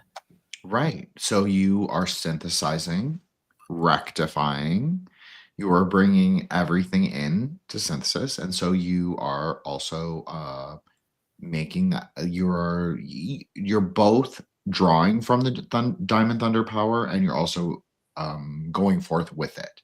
So it's the rectification of opposition, just like I said. So basically that's what you're talking about. So that's an eclipse. It's the threshold to death. That's what an eclipse really is. But usually we would say that it's the eclipse of the moon, but it's actually more interesting if you think about it as an eclipse of the sun, because it would be an eclipse of all that you had known before in the material world. I'm not talking alchemical or occult knowledge, just all you had known of the worldly things, those suddenly became eclipsed. So you have to kind of leave the past behind, which is a constant sort of story for Simon. Right. Yeah, exactly. You know, and it's very much, it's very much like it's growing up. It's a little bit unique because you're growing up in wartime, but that's kind of the principle that's going on there.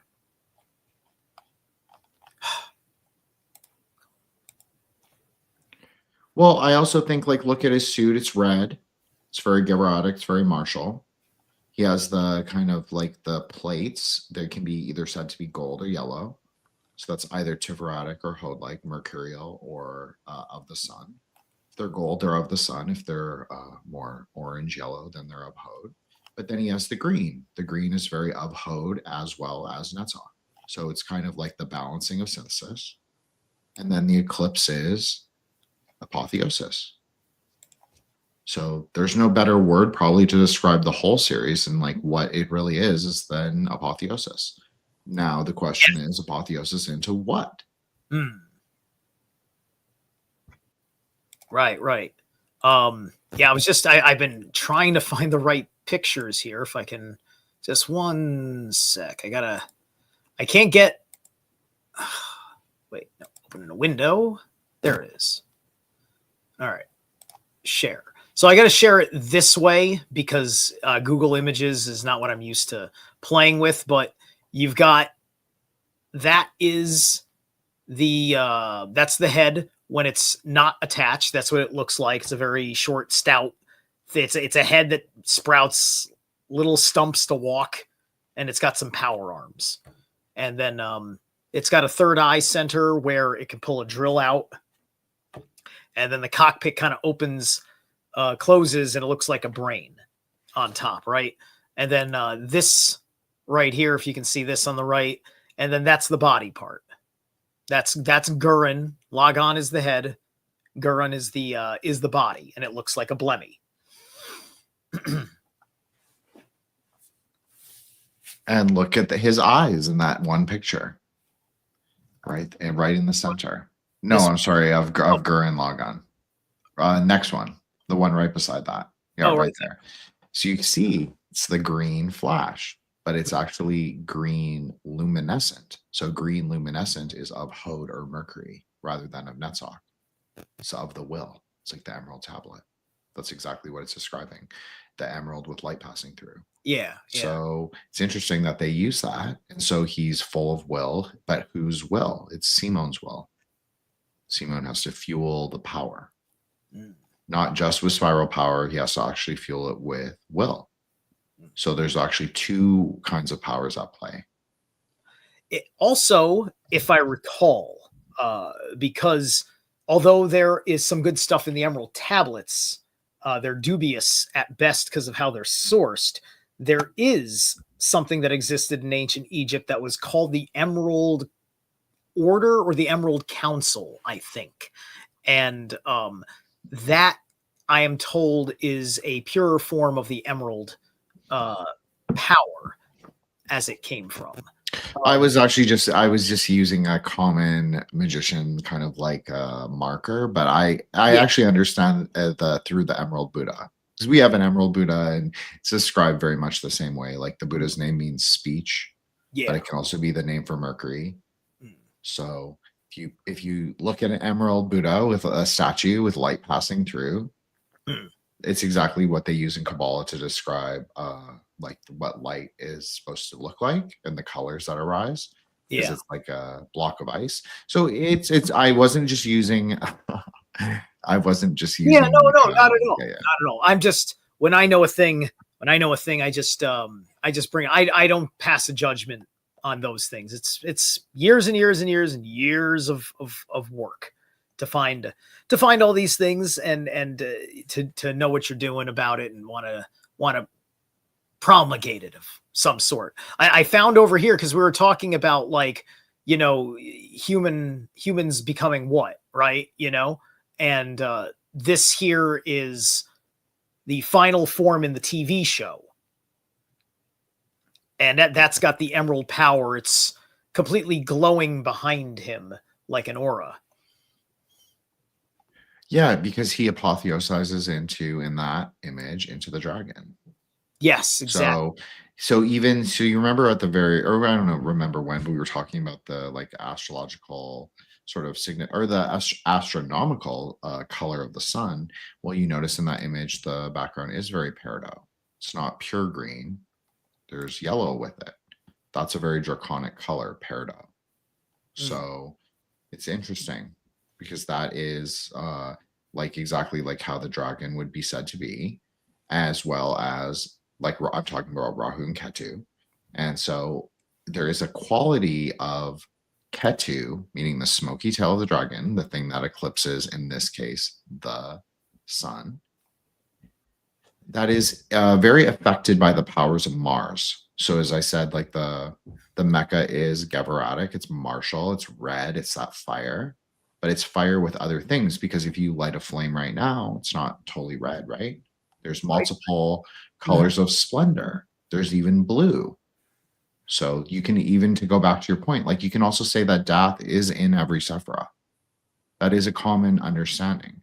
It's the inner fifth density of every Sephira. So you don't really need it on the tree. It just is a conceptual marker that when you are at the higher points at Binah and Chokmah, that you can bring those two things in together and then bring those things into synthesis. But actually, you can access Dath from any tier of the tree. It can be accessed from any Sephira and any tier of the tree. So it's just a conceptual marker, because there's an element of higher knowledge, right? Because you're really supposed to be like a 40-year-old man when you do Kabbalah. It's not like for like a 20-year-old or 20, I'll use a magic number, a 22-year-old TikTok, like Insta celebrity, right? Like it's not really for that. Yeah. It's really for like a 40-year-old plus man who's like studied like religious texts his entire life. So you're doing it through a more even-keeled approach. And I try when I explain it like this, I just try and say you should be more even. It's not because we are more even, it's because I'm not like that. It's actually almost the antithesis of who I am. But I actually find it useful to frame it in those ways, because I know that's how I should bring myself into synthesis, to bring myself into the middle pillar, is to be more thoughtful, to be more careful, and to be more even. And when I am those things, I feel like that sort of nature arises, just like the dragon. But what at the dragon do we keep? So this is really interesting. As I said, Rahu has a physical, corporeal body. It's usually considered to be the color of onyx, described as either an onyx or a hessonite. Hessonite can look black or it can look orange. It's really interesting. Or it can be described as peridot. Okay. Sometimes peridot is replaced with cat's eye, green cat's eye in particular. So that's also another interesting element. But he loses, so Rahu actually has a gross, meaning a physical corporeal body, but his tail, Ketu, has a subtle or spiritual only body. So just like Simon pilots the Mecha, he loses the exterior skin. So this is actually a process that we would understand from tantric astrology. He would go through the smoky place, meaning that it's like this conceptual place. It's like a carnal ground outside the carnal ground. And Rahu would actually lose his skin, or his like kind of exterior density, or his aggregation. Are you commenting on when I was showing the ultimate form a minute ago? Yeah. Like the dragon. I'm just saying that there's a lot of Rahu Ketu. I'm sorry, I didn't mean to go on like a long tangent about it, but there's a very Rahu Ketu kind of formulation, because that is something that happens at Tiferet. Just to use a very practical example, a lot of people get like really strong ego, and they will say like things like, like Crowley. Crowley would do this a lot. Like you talk about like being the beast and all that. That's very Ketu. It's very Ketu at Tiferet. It's kind of like a self-aggrandizing element, and it's not like necessarily backed up by the most material of realities. So that's sort of what the sun, you could say, teaches us, is he's able to kind of let those things go. He's kind of being able to be like, oh, okay, that's like one way to think about it, but maybe it's not that useful or conceptually helpful. So that's why it's so important that Simon starts off as a child, as non-generative, because he has to grow into being a man. That's the whole point. He has to grow into being a man. He starts as a boy, like his sex is a boy, and he has to grow into a man. It cannot work. That's why I'm against that idea that the hermetic turn, as I often call it, with Nick on Rejects, is that I think it's just a misunderstanding of what's actually happening there. I'm not saying that it doesn't ever exist, but I just think that it's a more idea about pre-generative and post-generative. Are you fertile? Are you virile? Or not, like your child? So you can't, that's not even conceptualization. Just because the dragon, the problem is the dragon also arises there. So it can also confuse us in our desires, will, and thinking. I don't know, just some conceptual Kabbalah for people listening. Yeah, I know there's a couple people listening that no, will like it. that falls right in line with Robert Moore's lectures on grandiosity and the dragon. Right, he talks on both those things. They're very related. If you don't know Robert Moore, he's a Jungian, and I'd highly recommend his work in that regard. Right, because Gurren Lagann is very much a story about grandiosity, right? The common character is all grandiosity. You needed Simone to keep him alive, right? And so Simone was his grandiosity check. But it's also the question of, now that there's no Kamina, and Simone has to step into that. Where's his grandiosity check, right? I thought the scene was interesting before he disconnects to find the princesses, that he goes to go do his thing, and then he's just all piss and vinegar. He's just basically throwing like ugly beat downs until he falls completely out of sync with his unit, and then it basically pukes up that green, and it starts leaking it all over the place. This is because it's an emanation of Toxicity. There's a toxicity in the spiral energy, Mhm. and it's destroying his avatar, or it's Well, inhibiting his avatar. maybe it would be interesting if I told you that Rahu's actually in charge of venomous animals and poisonous, or toxic, I should say, plants. So, and Ketu is considered to have a corrosive smoke, a smoke that eats away matter, decays. So I think that it is expressing that, although the picture you pulled up, it was showing kind of a blue-green with a white interior core. So that is really metaphysically interesting, because it should be more of a turquoise color, because turquoise is closest to clear. Whereas the darker green that's in the corner in the top, well, it looks like my right corner, the dark green, that is more into formation. But the lighter you go, the more towards the clear blue or the white, but it's not really white, it's clear blue. That is the more inner density. That's the more death, if you want to call it that. That's even the color that death is described. That's also why the mercurial or the Hode-like prince is so important, because there's an element of that occurring right at Hode or right at Mercury, of that same color. But when you mix it with green, what you're actually doing is you're actually taking half of something and you're multiplying it. So you're bringing, it's what it's considered to be is like you're bringing a kind of innocence into loving kindness. So it's a super important color in Kabbalah. I agree that it's the dragon, however, and I think it's Rahu Ketu, but it's not that Rahu Ketu is evil. So a lot of Indian astrologers get this totally wrong. Those are not evil planets, and neither is Saturn evil. Your karmic chart is your karmic chart, but you are also able to navigate it. Nothing is fixed in this world, and that is the lesson of Rahu and Ketu, is that you need to be flexible like the dragon, like Diamond Thunder. It's like a lightning strike, right? So you have to be flexible like it as well. So that's why you have to also arise as the dragon, but it doesn't mean that you have to remain in his consciousness. So you don't have to embody those qualities and like the kind of worldly king qualities that can come from apotheosis at Tiferet. You kind of give those up, like I said. Just like Simone, he comes back. What does he look like as a grown-up? His blue coat has darkened so much. It's almost like black and red. It's very like colors of Binab, colors of Saturn. It's like he is of the higher order, and he's like a lot darker. Like, I mean, he is in his character. He's like kind of dark Sema. So I just think it's really interesting. Is like he is kind of graduating, and what does he graduate to?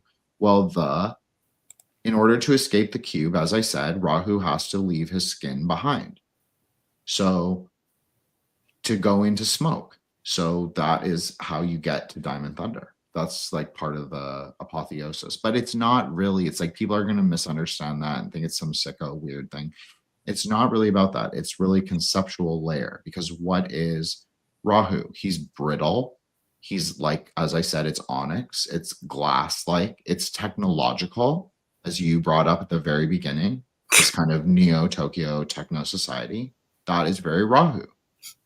But software he made this is very Ketu. I just have to point this. I can't believe somebody made this.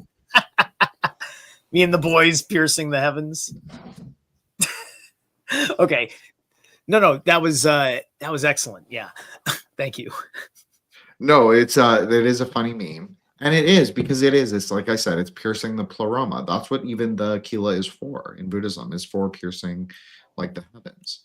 But what are the heavens? There's kind of like the emptiness in your own mind. It's all like the bullshit that you have. That's really what it is. But I understand. See, this is very Adam Kadmon. This is very, I know people would be like, he's black. But black can also be understood as blue in Buddhism. And blue can also be understood as clear or light. So just like he has the white eyes, the white internality, just because he's contained in the blackness doesn't mean that he's inherently evil. Just he's really light, but you can't contain light unless it's in darkness or in a vessel. So that's basically it. And then the red light signifies Rajas, or that impulsive kind of factor that feeds the universe. I learned this from Lisa the other day on Occult Rejects. I think it was yesterday. Plants actually consume the red light. That's why they express as green, because they don't need the green. They need the red. So it's really interesting. Yeah. The anti-spirals were such a fascinating statement, because like way before, like this guy is literally the embodiment of an NPC black pilled. It's like they made the NPC black pill before it was a cultural trend. And they went like in the anti-spiral's final form, he carries his planet on his head, and his planet is, an entire, it's the Matrix. Like that's the anti-spiral, right? Like this is House Harkonnen. Like you're not a person, you're a chip, you're a brick in the wall, you're a cog in the machine. And so they're complete, no sense of personal identity, collective consciousness, sameness, order, absolute order and control, unconsciousness. And they are these champions of holding down things through the anti-spiral.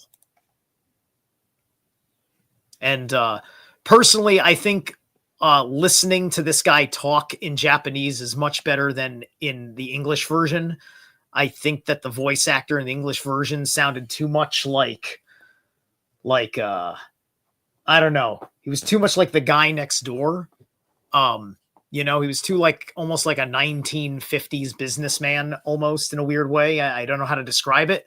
Where in the Japanese version, I can hear how he's got this subtle inflection of like sorrow, of like projected sorrow, of speaking to you in a sense of hopelessness. I didn't get that attitude from the voice actor in the English version. My recommendation is listen to the Japanese audio of when this guy is talking to feel the experience better. But he just kind of is there to be the sum up of just why there is an opposition to anything that you are doing. And then he explains that humans can't be trusted because they will consume the universe in their spiral energy and everything will be destroyed. Well, okay, so what you're saying is super interesting because he's negative space like a Sephira. That's exactly what a Sephira is. People think it's like a planet or like a something dense. It's actually the opposite. It's Mm. massless, luminous, and infinite in its capacity. So that brings to the other point that you said that was super interesting, the spiral power being infinite. So Jupiter is often considered to be this. So I know that a lot of neo-pagans don't like Jesus. That's fine. You don't have to like Jesus. But he does have that Hasidic quality, that Messiah quality of arising at that Sephira. And so that Sephira actually works in perfect dialectical synthesis with Gevra. It's not the fire or the water. It's not the overburdens of either or. It's both of them together. So where was I going with that? I just think that it's interesting because obviously there's kind of a resolution of paradox in the image that you've shown. Like he's negative space. He's like, again, letting it all go. That's only possible in apotheosis at the higher order death, you could say. Mm. And so so it takes synthesis to get there is what I'm saying. So you need both in synthesis to get there, truly to get there. So the point is like they're afraid of our infinite potential. That's even how it's described in Kabbalah and Buddhism, both, is that man has infinite potential for loving kindness. Now, that doesn't mean what people might hear that it sounds like, but there is a quality of that is like, even if the outer exterior meaning, that's fine. People can just understand it as that. And that's perfectly true as well. But it's a little more complicated than that. But basically, that is considered the Jupiter force can propel us through the universe infinitely. It's a very important word for that, Sephira, and for that planet as well, Jupiter. I'm not talking about the deity necessarily, but it's maybe part of it. Maybe it's just a name in the Sephira in totality, but we're really talking about something supernal or beyond that. But so it's in us is what I'm saying. So it's like in our potential. It's like a Vajra, like that image you showed of the pink and the green. That's considered to be infinite because it's an infinity symbol, really. It's the energy, the Vajra, the spiral energy flowing back and forth in a figure 8, the symbol of the magician. It's the disaggregation of all 4 elements into pure consciousness, which is a sound, because that's how you capture space. Just like he's black and penetrating space. So just like the meme you brought up, he's actually penetrated space because he realizes, oh, I am space. I contain all space. So very theurgical, very Gnostic, very like Kabbalistic idea. Very interesting.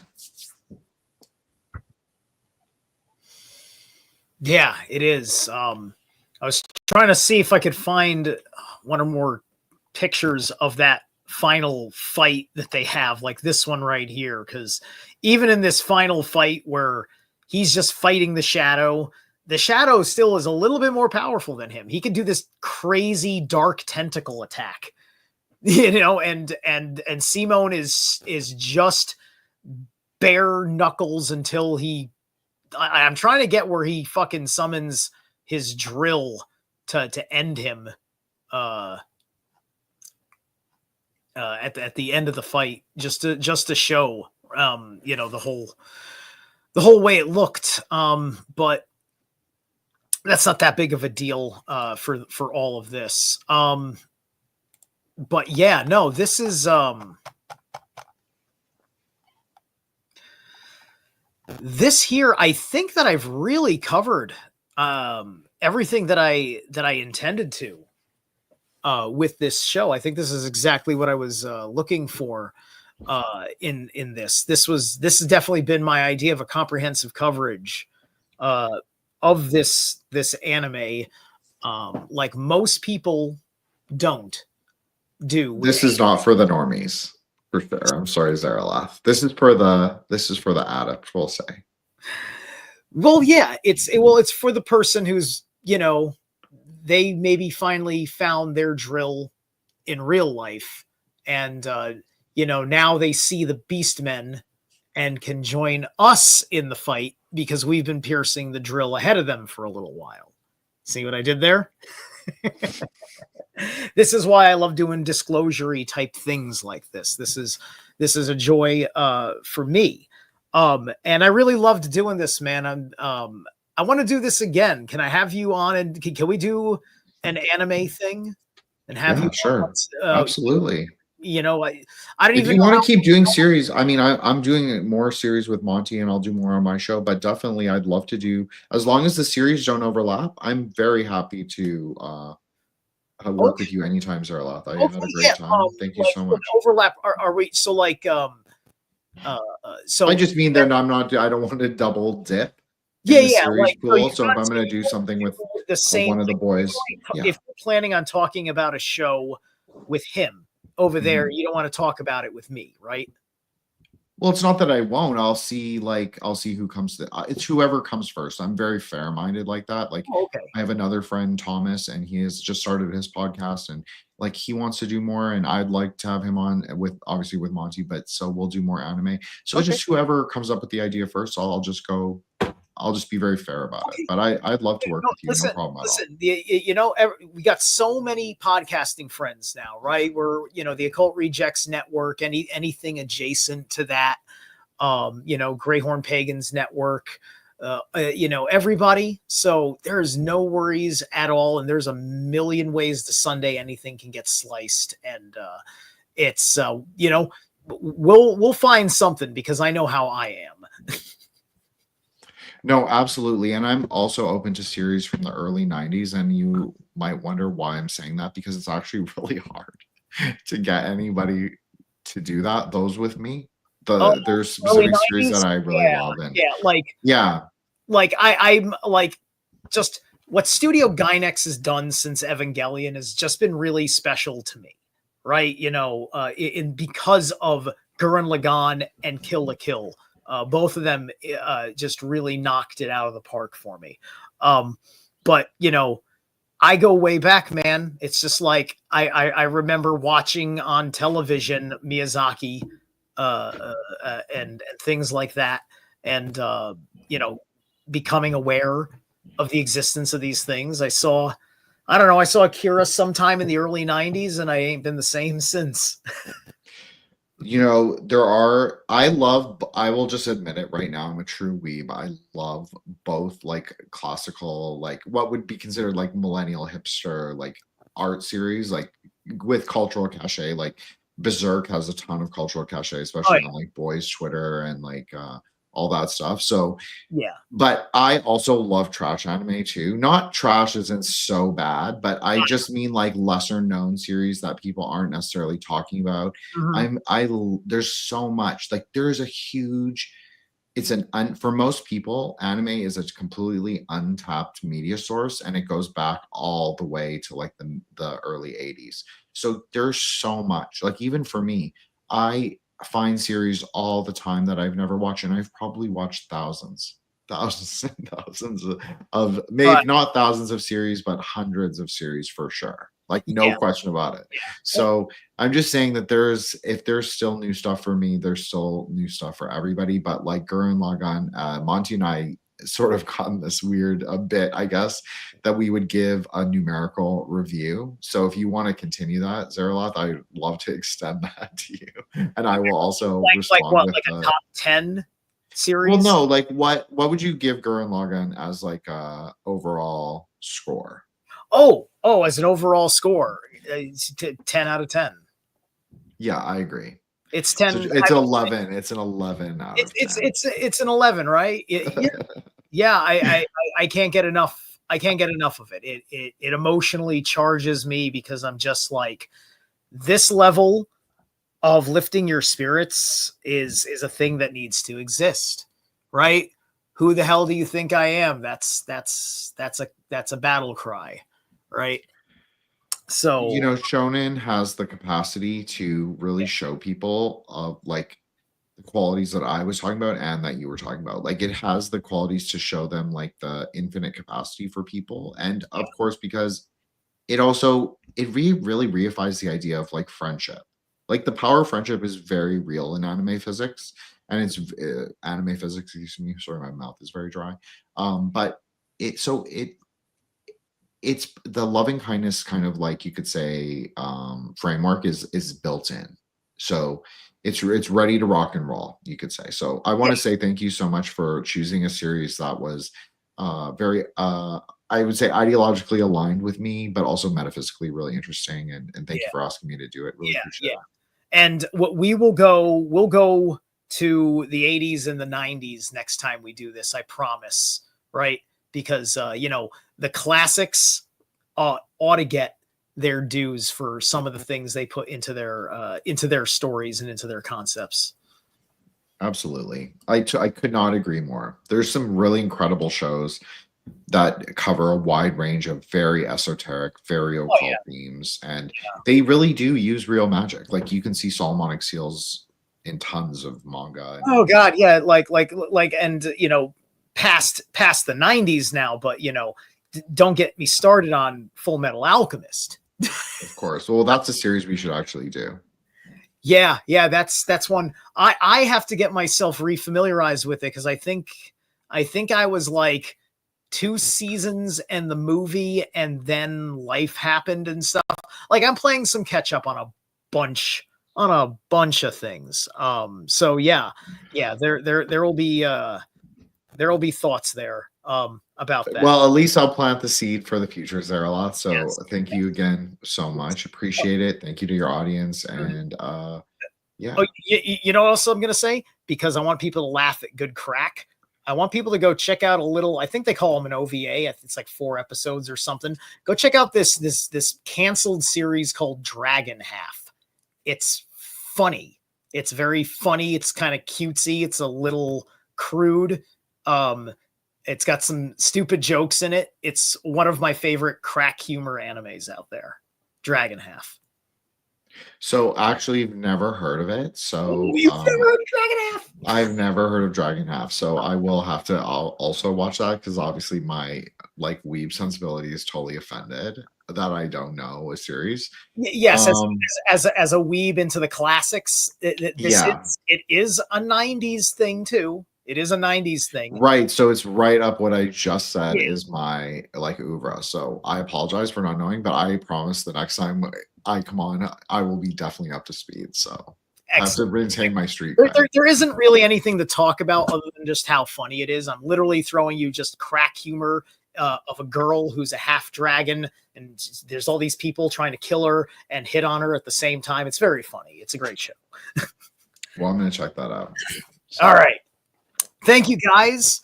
Thank you so much for being here. Let me check the chat real quick to make sure Awaken Your Mind is here. What's going on, Derek? Peaceful Penguin, thanks. Bane Bear, Stein, Slick Dissident was in the house. All right, thanks, everybody. And Karma Andrew at the last second says, "Oh, Gurren Lagann is the only mecha I like." yeah, Yeah, I agree with you. I agree so with you. different than I other. do like Pat Labor. I think Pat Labor 2 is a really interesting film. I There's like Appleseed as well. So yeah. actually, there are some. I shouldn't say it's the only mecha I like, but I'm not a mecha enjoyer personally. So I Um, agree with you. Mecha, like if it's got a great story, like I said, a lot of giant robot anime is kind of there more for the tech and the war story kind of situation, which is good. That can be fun, like a World War II series or movie. But it's not making the point. I mean, like Neon Genesis is not a giant mecha anime. You're in a flesh suit. Same thing with Attack on Titan, which takes it to the next logical conclusion in that respect. But yeah, Gurren Lagann's very unique, which is why a non-mecha anime person may be into it because of how it drives that way. Which is why I chose this very special show. The only show that comes close to it is Scried to me when it comes to that kind of like. If you've never seen Eskry Ed, that's a 2000s one, but that one is a Mhm. fucking fantastic one. It's a Scribe. great show. Yeah, I agree. I've seen Yeah, it many yeah, times. Yeah, yeah. Very definitely awesome. X-Men like. You So anyway, know, that's anime is that it has the all the crazy ideas of Western cartoons, but it actually manages to like pump out series after series after series. I'm not saying the state of anime is in a great shape. right, right. Well, they understand that they can market to adults and that they can make things for adults. It took America a long time to have an animation industry that would give anything to adults, and it still struggles to do so. And then when it does, it kind of makes it too childish. So, thank you so much, Jin. We're going to call it right here. Thanks, everyone. Have a kick-ass night. Peace, deuces. Thank you so much, Zerilath. You're welcome.